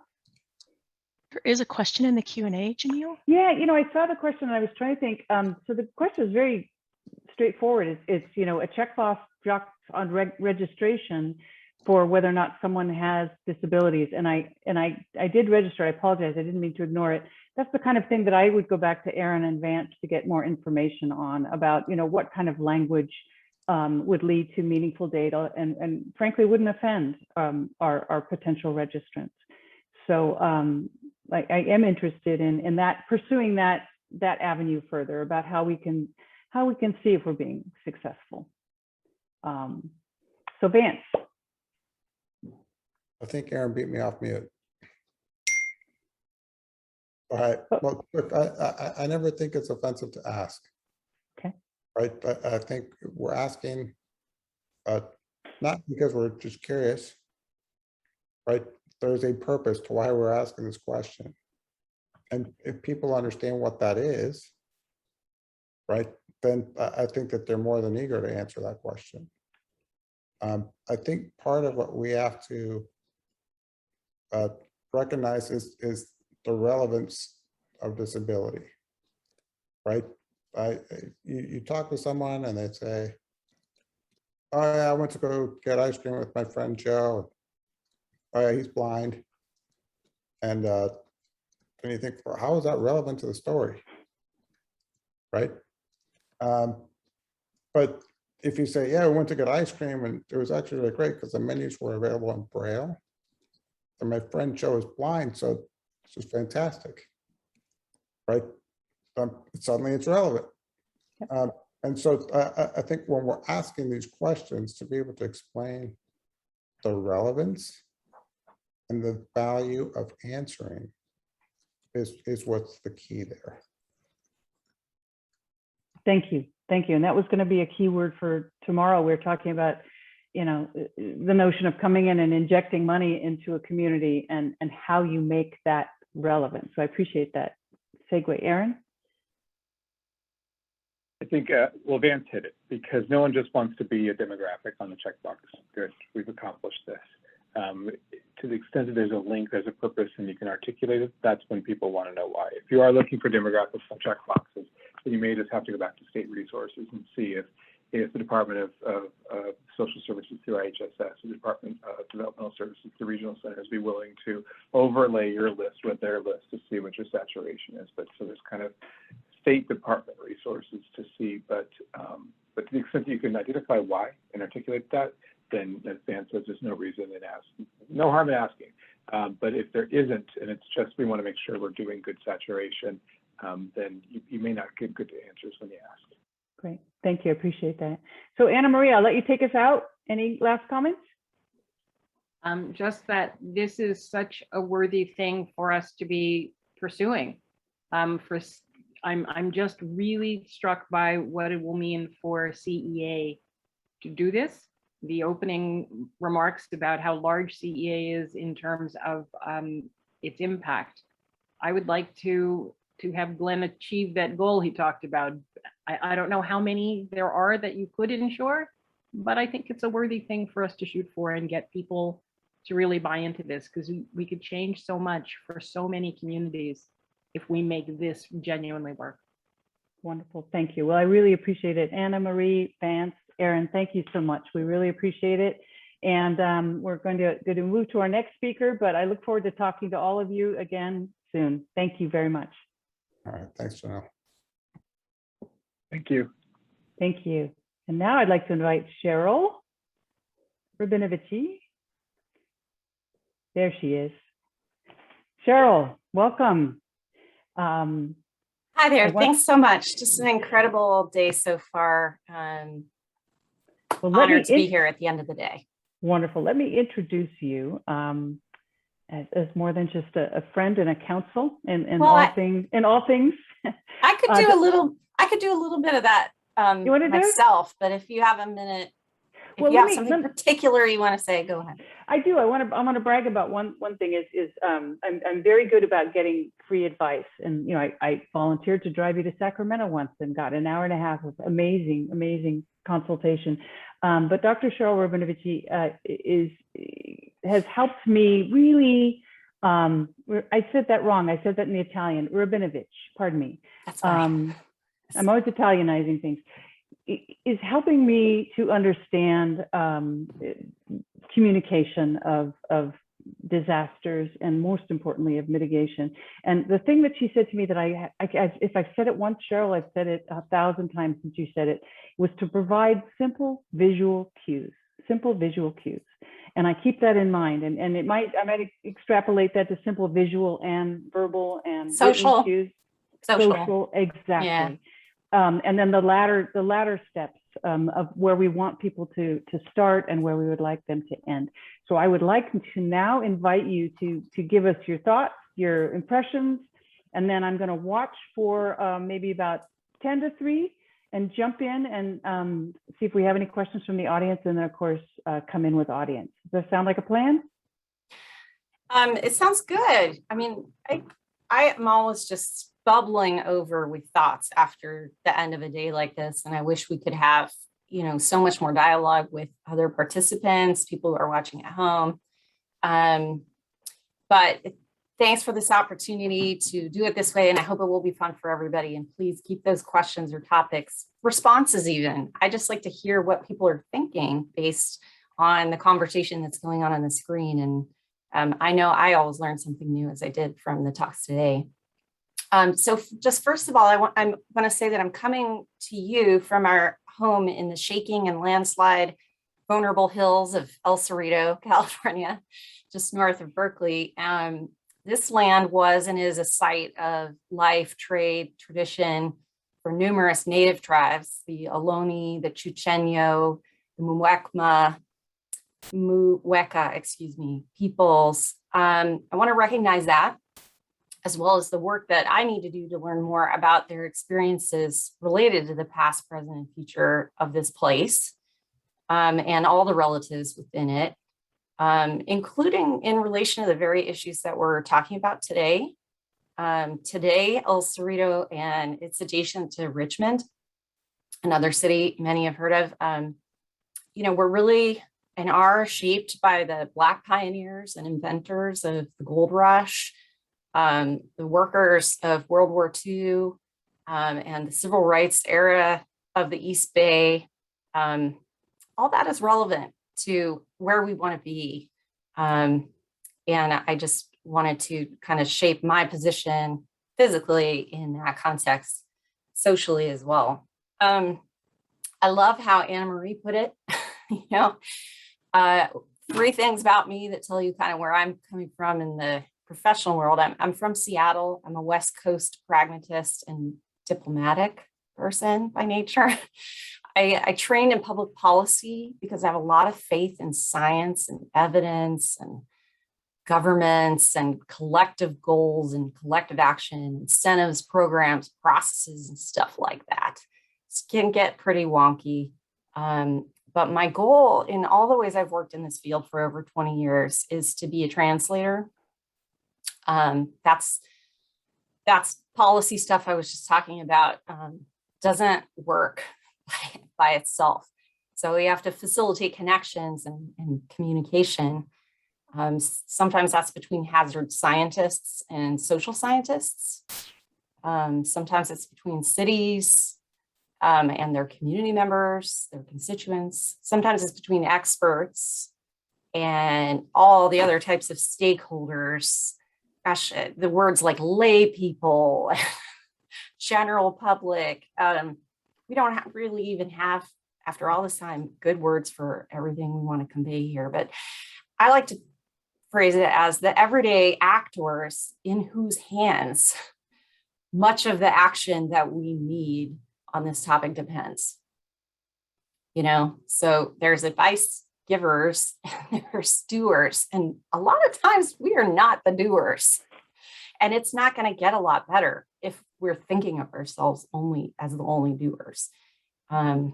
So I just wanted to add that quick thought too.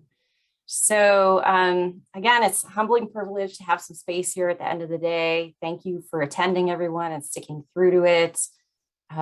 Incredible group of speakers. And I just don't even think, Janiele, that I can do credit to the rich, wise, and inspiring offerings that were brought today.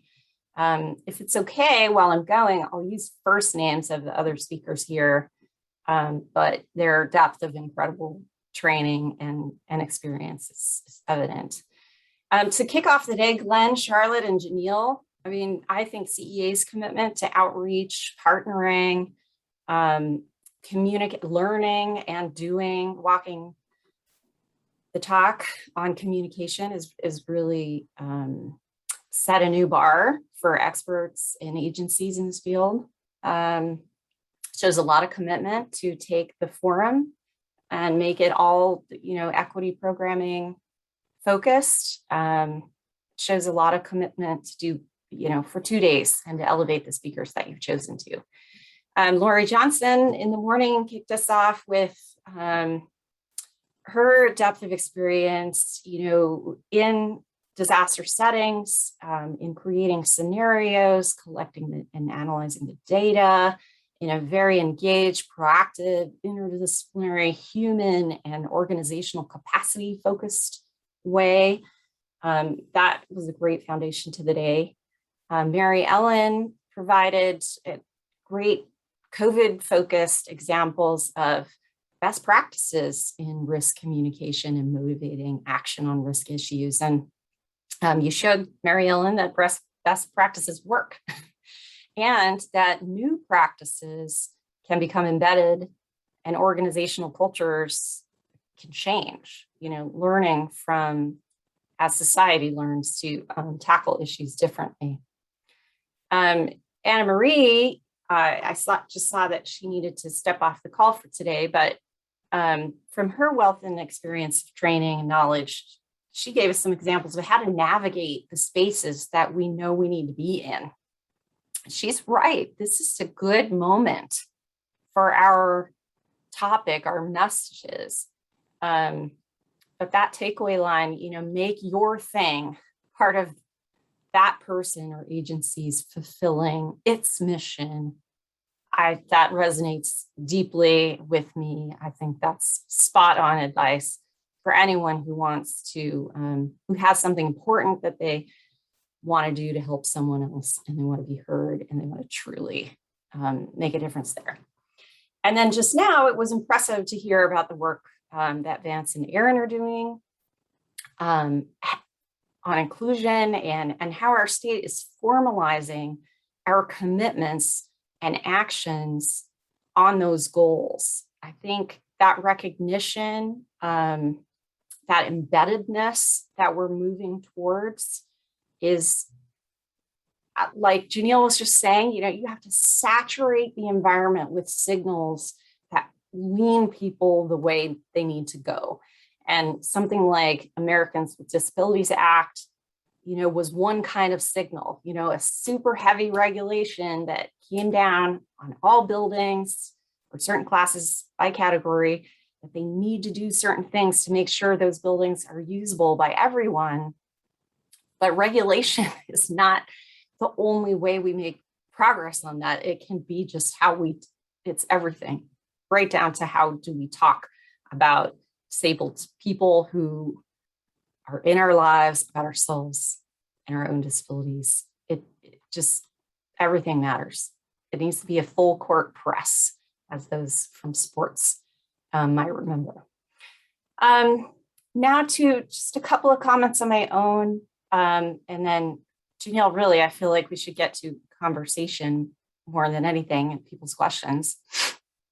You asked me to comment a little bit, not just on equity and in risk communication and risk programs, but also lessons from the pandemic. And when I think about lessons from the pandemic for our topic, motivating education and mitigation and insurance for earthquakes and other hazards too, they're more reminders, not really lessons. one reminder is that risk exposure is not equally distributed, nor are risk outcomes. I think we all got a little sleepy on that. And this was a big reminder. We all arrive at each new crisis that confronts our family, our community with a past, a trajectory, and that matters to our now. And that matters to what's possible in the future and the road that we can take from there. So that was a really important reminder for COVID, for anybody working on our risk issues. Another reminder is that risk communication and motivating risk reduction effort is hard. And it's hard for so many reasons. But essentially, none of those reasons involve people not caring, not trying, or not being capable of understanding. We just have to show respect for the fact that it is not the primary mission or concern of nearly everybody. So just some humility there and entering the conversation based on their mission and helping them see how our thing relates to their mission. In the pandemic specifically, good risk communication, I mean, it inherently involves building bridges between people and communities who are not often in touch.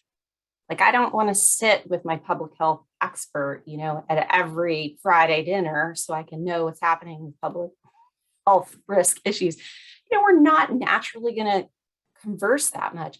But in America here, our infrastructure for collective activation around a community crisis, it was rusty and it was rotten. And in some cases, it was essentially unbuilt. So that's a reminder, a reflection back of who we are that we got from COVID situation. One more thing about respecting where people are at, you know, different things matter to different people, and people can want different things even if they get and have access to the same information. You know, the fact that someone else draws a different conclusion about what to do about the same facts is something that we need to respect. And our lack of pre-understanding of and respect for that landscape forced our leaders to really respond to the crisis, to map those differences of understanding and respond in a much more reactive way than maybe we need to. So what can we do for the earthquake crisis that is in front of us to build the infrastructure for collective action that we know is going to be needed, and do that with respect for different people wanting different things, that meaning different things to different people. Okay, number 3, our best practices knowledge about how to risk communicate and risk reduce is extensive, and it's pretty spot on. And we get better every time we practice and apply it. But it's, you know, we had a license during this crisis period to spend a lot of time practicing and sharing and developing capacity. We saw some great examples of that today. You know, Mary Ellen talked about going where people are, and several people talked about that, meeting them physically and mentality-wise where they are, recruit and train and raise up leaders in those communities on the new issue, and use existing community information and influence channels. Those are not new insights, but we need to double down on the best practices that we already have. And it was exciting to see some of that today. But we also have to get finally to next level in our best practices, which is mainly about the number of people that are involved. Because in risk domains, and what by risk domain, I mean, like, you can have financial risks in your life, you can have employment risks, you can have environmental risks, but in risk domains where there's unfrequent exposure to the risk, you don't get the opportunity to learn how to respond so that outcomes work out how you want. So you have to proxy other people's experiences, experts, stories about what your experiences are going to be, authorities, commands about what you should do about them. All those signals, we want them to align. That's kind of a Dennis Milletti thing, you know, surround people with the signals that substitute for the information that they don't have from personal experience. How could they? But more people being involved is the only way to achieve that, because the social influences are going to really dominate in terms of how people behave.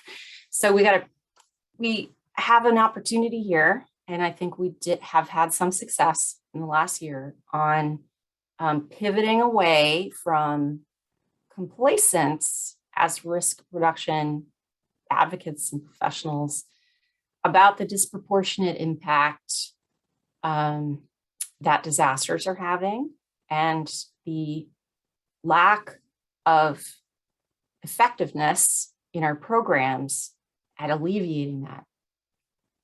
As Mary Ellen discussed, as professionals, we've long kind of seen the data about these realities and kind of accepted them, lived with them, observed them from afar, and maybe even disassociated ourselves a little bit from them. And I think there's a new cracking open of our hearts here, a new admission of that, some disgust about continuing in that way, and some new energy for rectifying, which means disproportionate effort to counteract past, present, and future inequity is going to be necessary.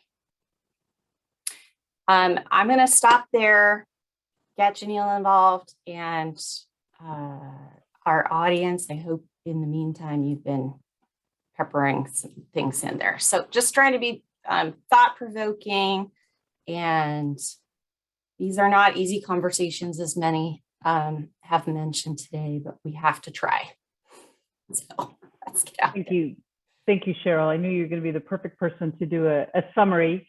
You know, one of the questions that I had when Mary Ellen was speaking is, I was really intrigued by her hub, the hub system that they were talking about, you know, which was essentially, you know, setting up in the community, right? And having a place where people could come for information, for vaccination, for tests.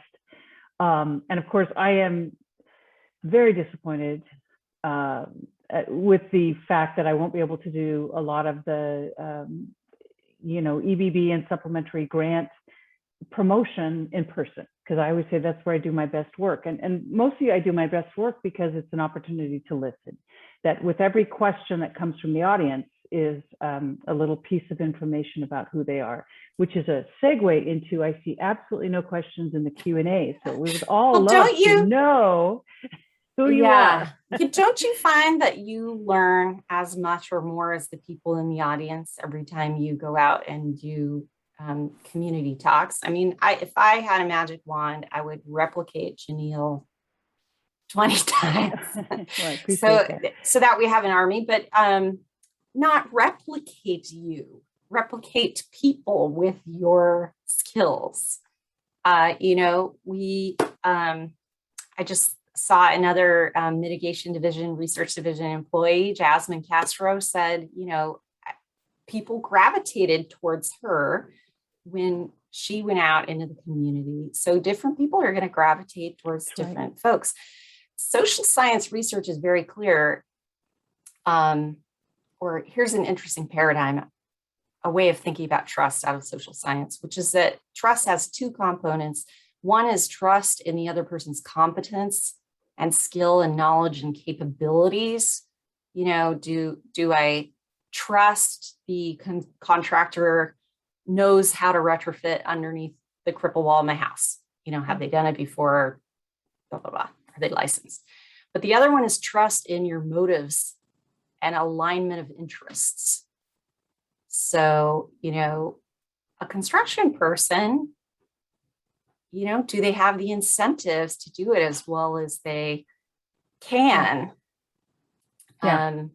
You know, maybe there's those two really separate parts about trust, and we have to pay attention to both of them. Yeah, you know, it is interesting because one of, you know, I think your Army is something that we have absolutely been trying to figure out how we do that. Is it insurance agents? Is it real estate professionals? Is it, you know, financial professionals who are, you know, in the lending of money? You never ever see something come from your bank in the mail that says you can use this equity line, you know, to remodel your house, to improve your deck, and to seismically retrofit your house. And one of the reasons is that these are done at a national level. The promotions are done at a national level, and that's not going to be a message that sells necessarily in Kansas. So I think that, and as you just said, that each of these little armies that we'd like to glob onto and to utilize have their talents, their skills, and then they have their, we could say, detractions. And, you know, like, for example, the real estate industry, I want them to tell people this is an important thing to do. Wouldn't it be great if it was in the multiple listing that a house had been retrofitted? But that is a transactional relationship, and frankly, the seismic retrofit issue is an impediment to sale. And so until the Californians start to demand that, we're not going to see that in the multiple listings. Yeah. So where are our armies? How do we? Well, first, I'd like to say, hold on to that question about the armies. A program that I really, really would like to see replicated and expanded is the City of Berkeley's transfer tax rebate. There were some problems back in the late 90s with that program not having enough quality control on the retrofit work that was being done. So for those who aren't familiar, you could get a half of your transfer tax abated. So like, instead of the tax being 3%, it would be only 1.5%. If within 2 years of a sale, certain amount of retrofit work was done on the property. And that money could be negotiated to either the buyer or the seller, depending on how the real estate market was at the time. So like a real estate agent could say, you can not pay as much transfer tax if you just promise to do this in the next 2 years. And it became just nicely bundled up as a savings opportunity, that it was time constrained and it was something realtors could hang their hat on. But some work down the line showed that not all of that retrofit work was really competently done. But I think EBB has paved that path. You guys know how to assure competency of retrofit work done. Well, I wouldn't use the word ensure or assure. ENSURE. I think engineers hate those kinds of words. Yeah. I could put quality that into control. Yeah, we have our quality control is, you know, that we have second, you know, kind of a third party that goes out and does spot checking, and we have seen consistently good work, but we've also caught bad work. And so that, you know, I'm not naive enough to think that we would ever get 100%, but it is disappointing when I see something egregious, like a bolt being put into unreinforced masonry, or you know, just sending in a drawing where they're leaving off an entire line of bolts and things. But I would say that our quality control is showing us that for the most part we're seeing quality work. Also, we're using a little bit of a conservative retrofit methodology to counteract, you know, the fact that you can't dot every I and cross every T. And you will hear me say often, if everybody just did their damn work right, you know, it would be great. But we all know that doesn't happen. So we will continue to be vigilant. So we're certainly striving for that, Cheryl. And as we get larger, you know, the challenges become greater, because as we move into some of the smaller cities, you know, they're really challenged with their building departments. You know, particularly as we move away from kind of the core urban areas, you've got, you know, a couple people in the building department trying to manage, you know, a very large geographic area. But it can be done. It can be done, and you have to be vigilant, and you have to constantly And I always say you have to have leverage. And so the leverage with the homeowner is you don't get your $3,000. The leverage with the contractor is we take you off of our directory. The leverage with the building department is, look, if we hear from 4 people that you don't go climb under the house, we can take our program out of your city. And so that's, leverage is really, really important. And we continue to look for this. That's trust enhancing configuration of incentives. Right. It's not that you have to have identical incentives to me. It's that I need to be able to see that there's, constraints around you that cause you to behave kind of in alignment with what I expect. Okay, do you want to go back to where's the Army? I mean, well, and I think I have different kinds of armies, like they're not all the same, right? And so, you get a little bit of a different message from each of my different divisions, like from the building department versus the contractor versus the rare real estate professional who understands this stuff. Some of the problems too is with single family dwellings is that the contractors and the engineers that work on this work tend to very often be very small organizations. They're not members of the Structural Engineers Association or these large, contractor groups. And they're difficult to reach. They're difficult to organize. Oh, we got some questions coming in as well. But why don't you talk about the Army and then I'll read these to you. Well, I think some people talked today about it. You got to find, train, and elevate the already talented, trusted communicators in the audiences that you're seeking to reach. And those people, it's pretty easy usually to tell who they are because their names are on the tip of the tongue of people. They pop up in the local, the East Bay Times or the Richmond Standard or something like that. It's like in a public school, you kind of always know who the volunteers are, who are at every event making things happen. So finding them is actually not that hard if you kind of show up where those groups are. But you got to kind of convince them that you have mission alignment and get them excited and perhaps train them on a little bit of the facts, allow some resource, share some resources, provide them with some materials, and elevate them,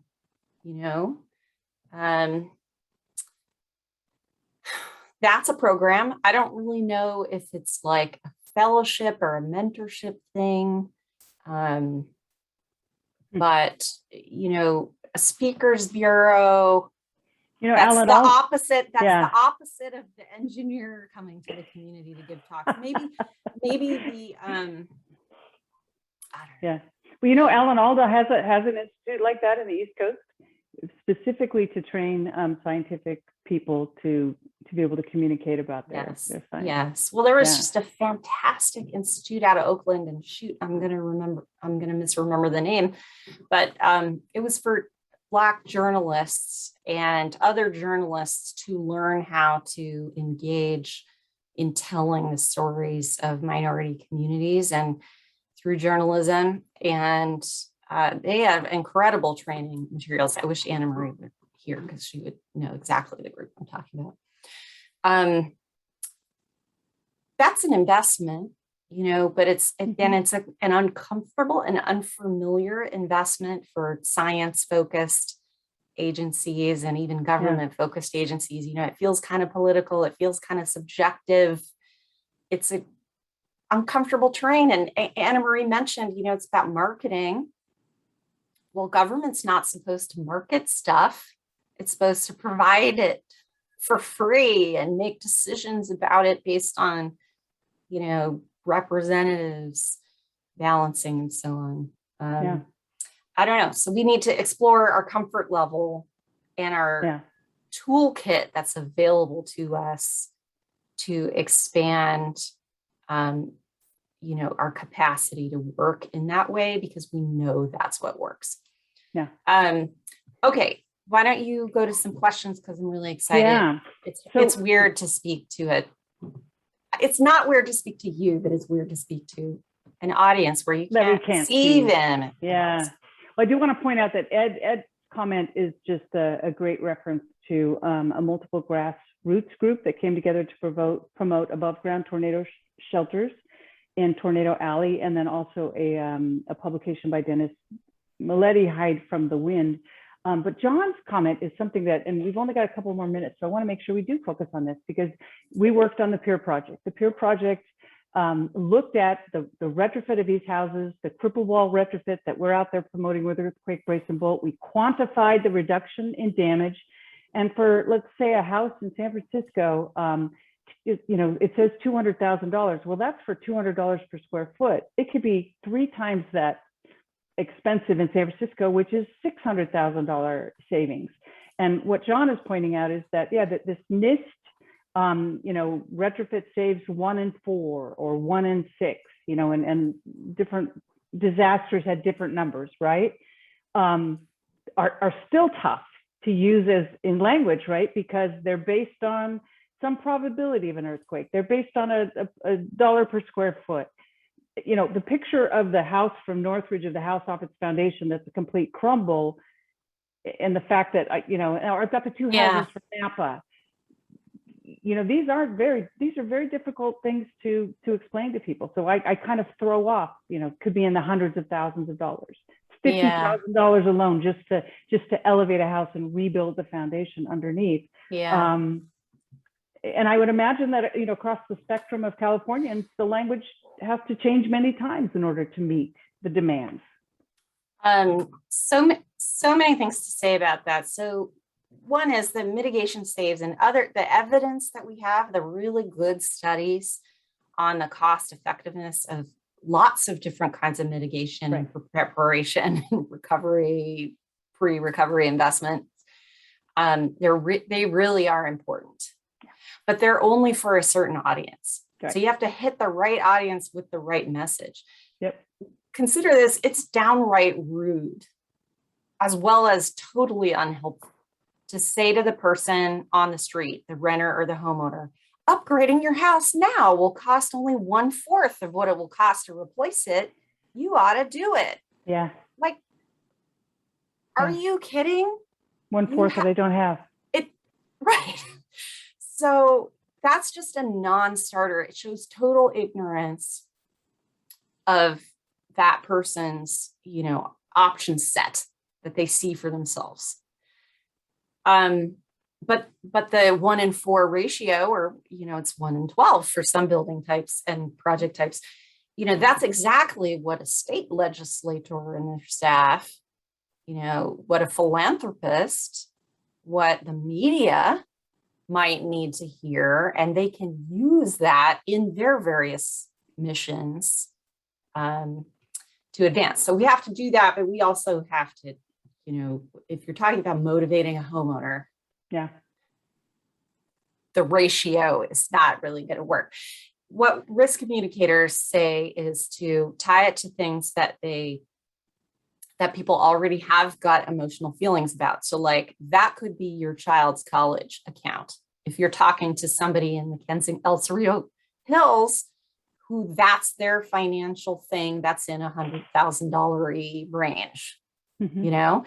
If you're talking to somebody with less resources, talking about your college savings account,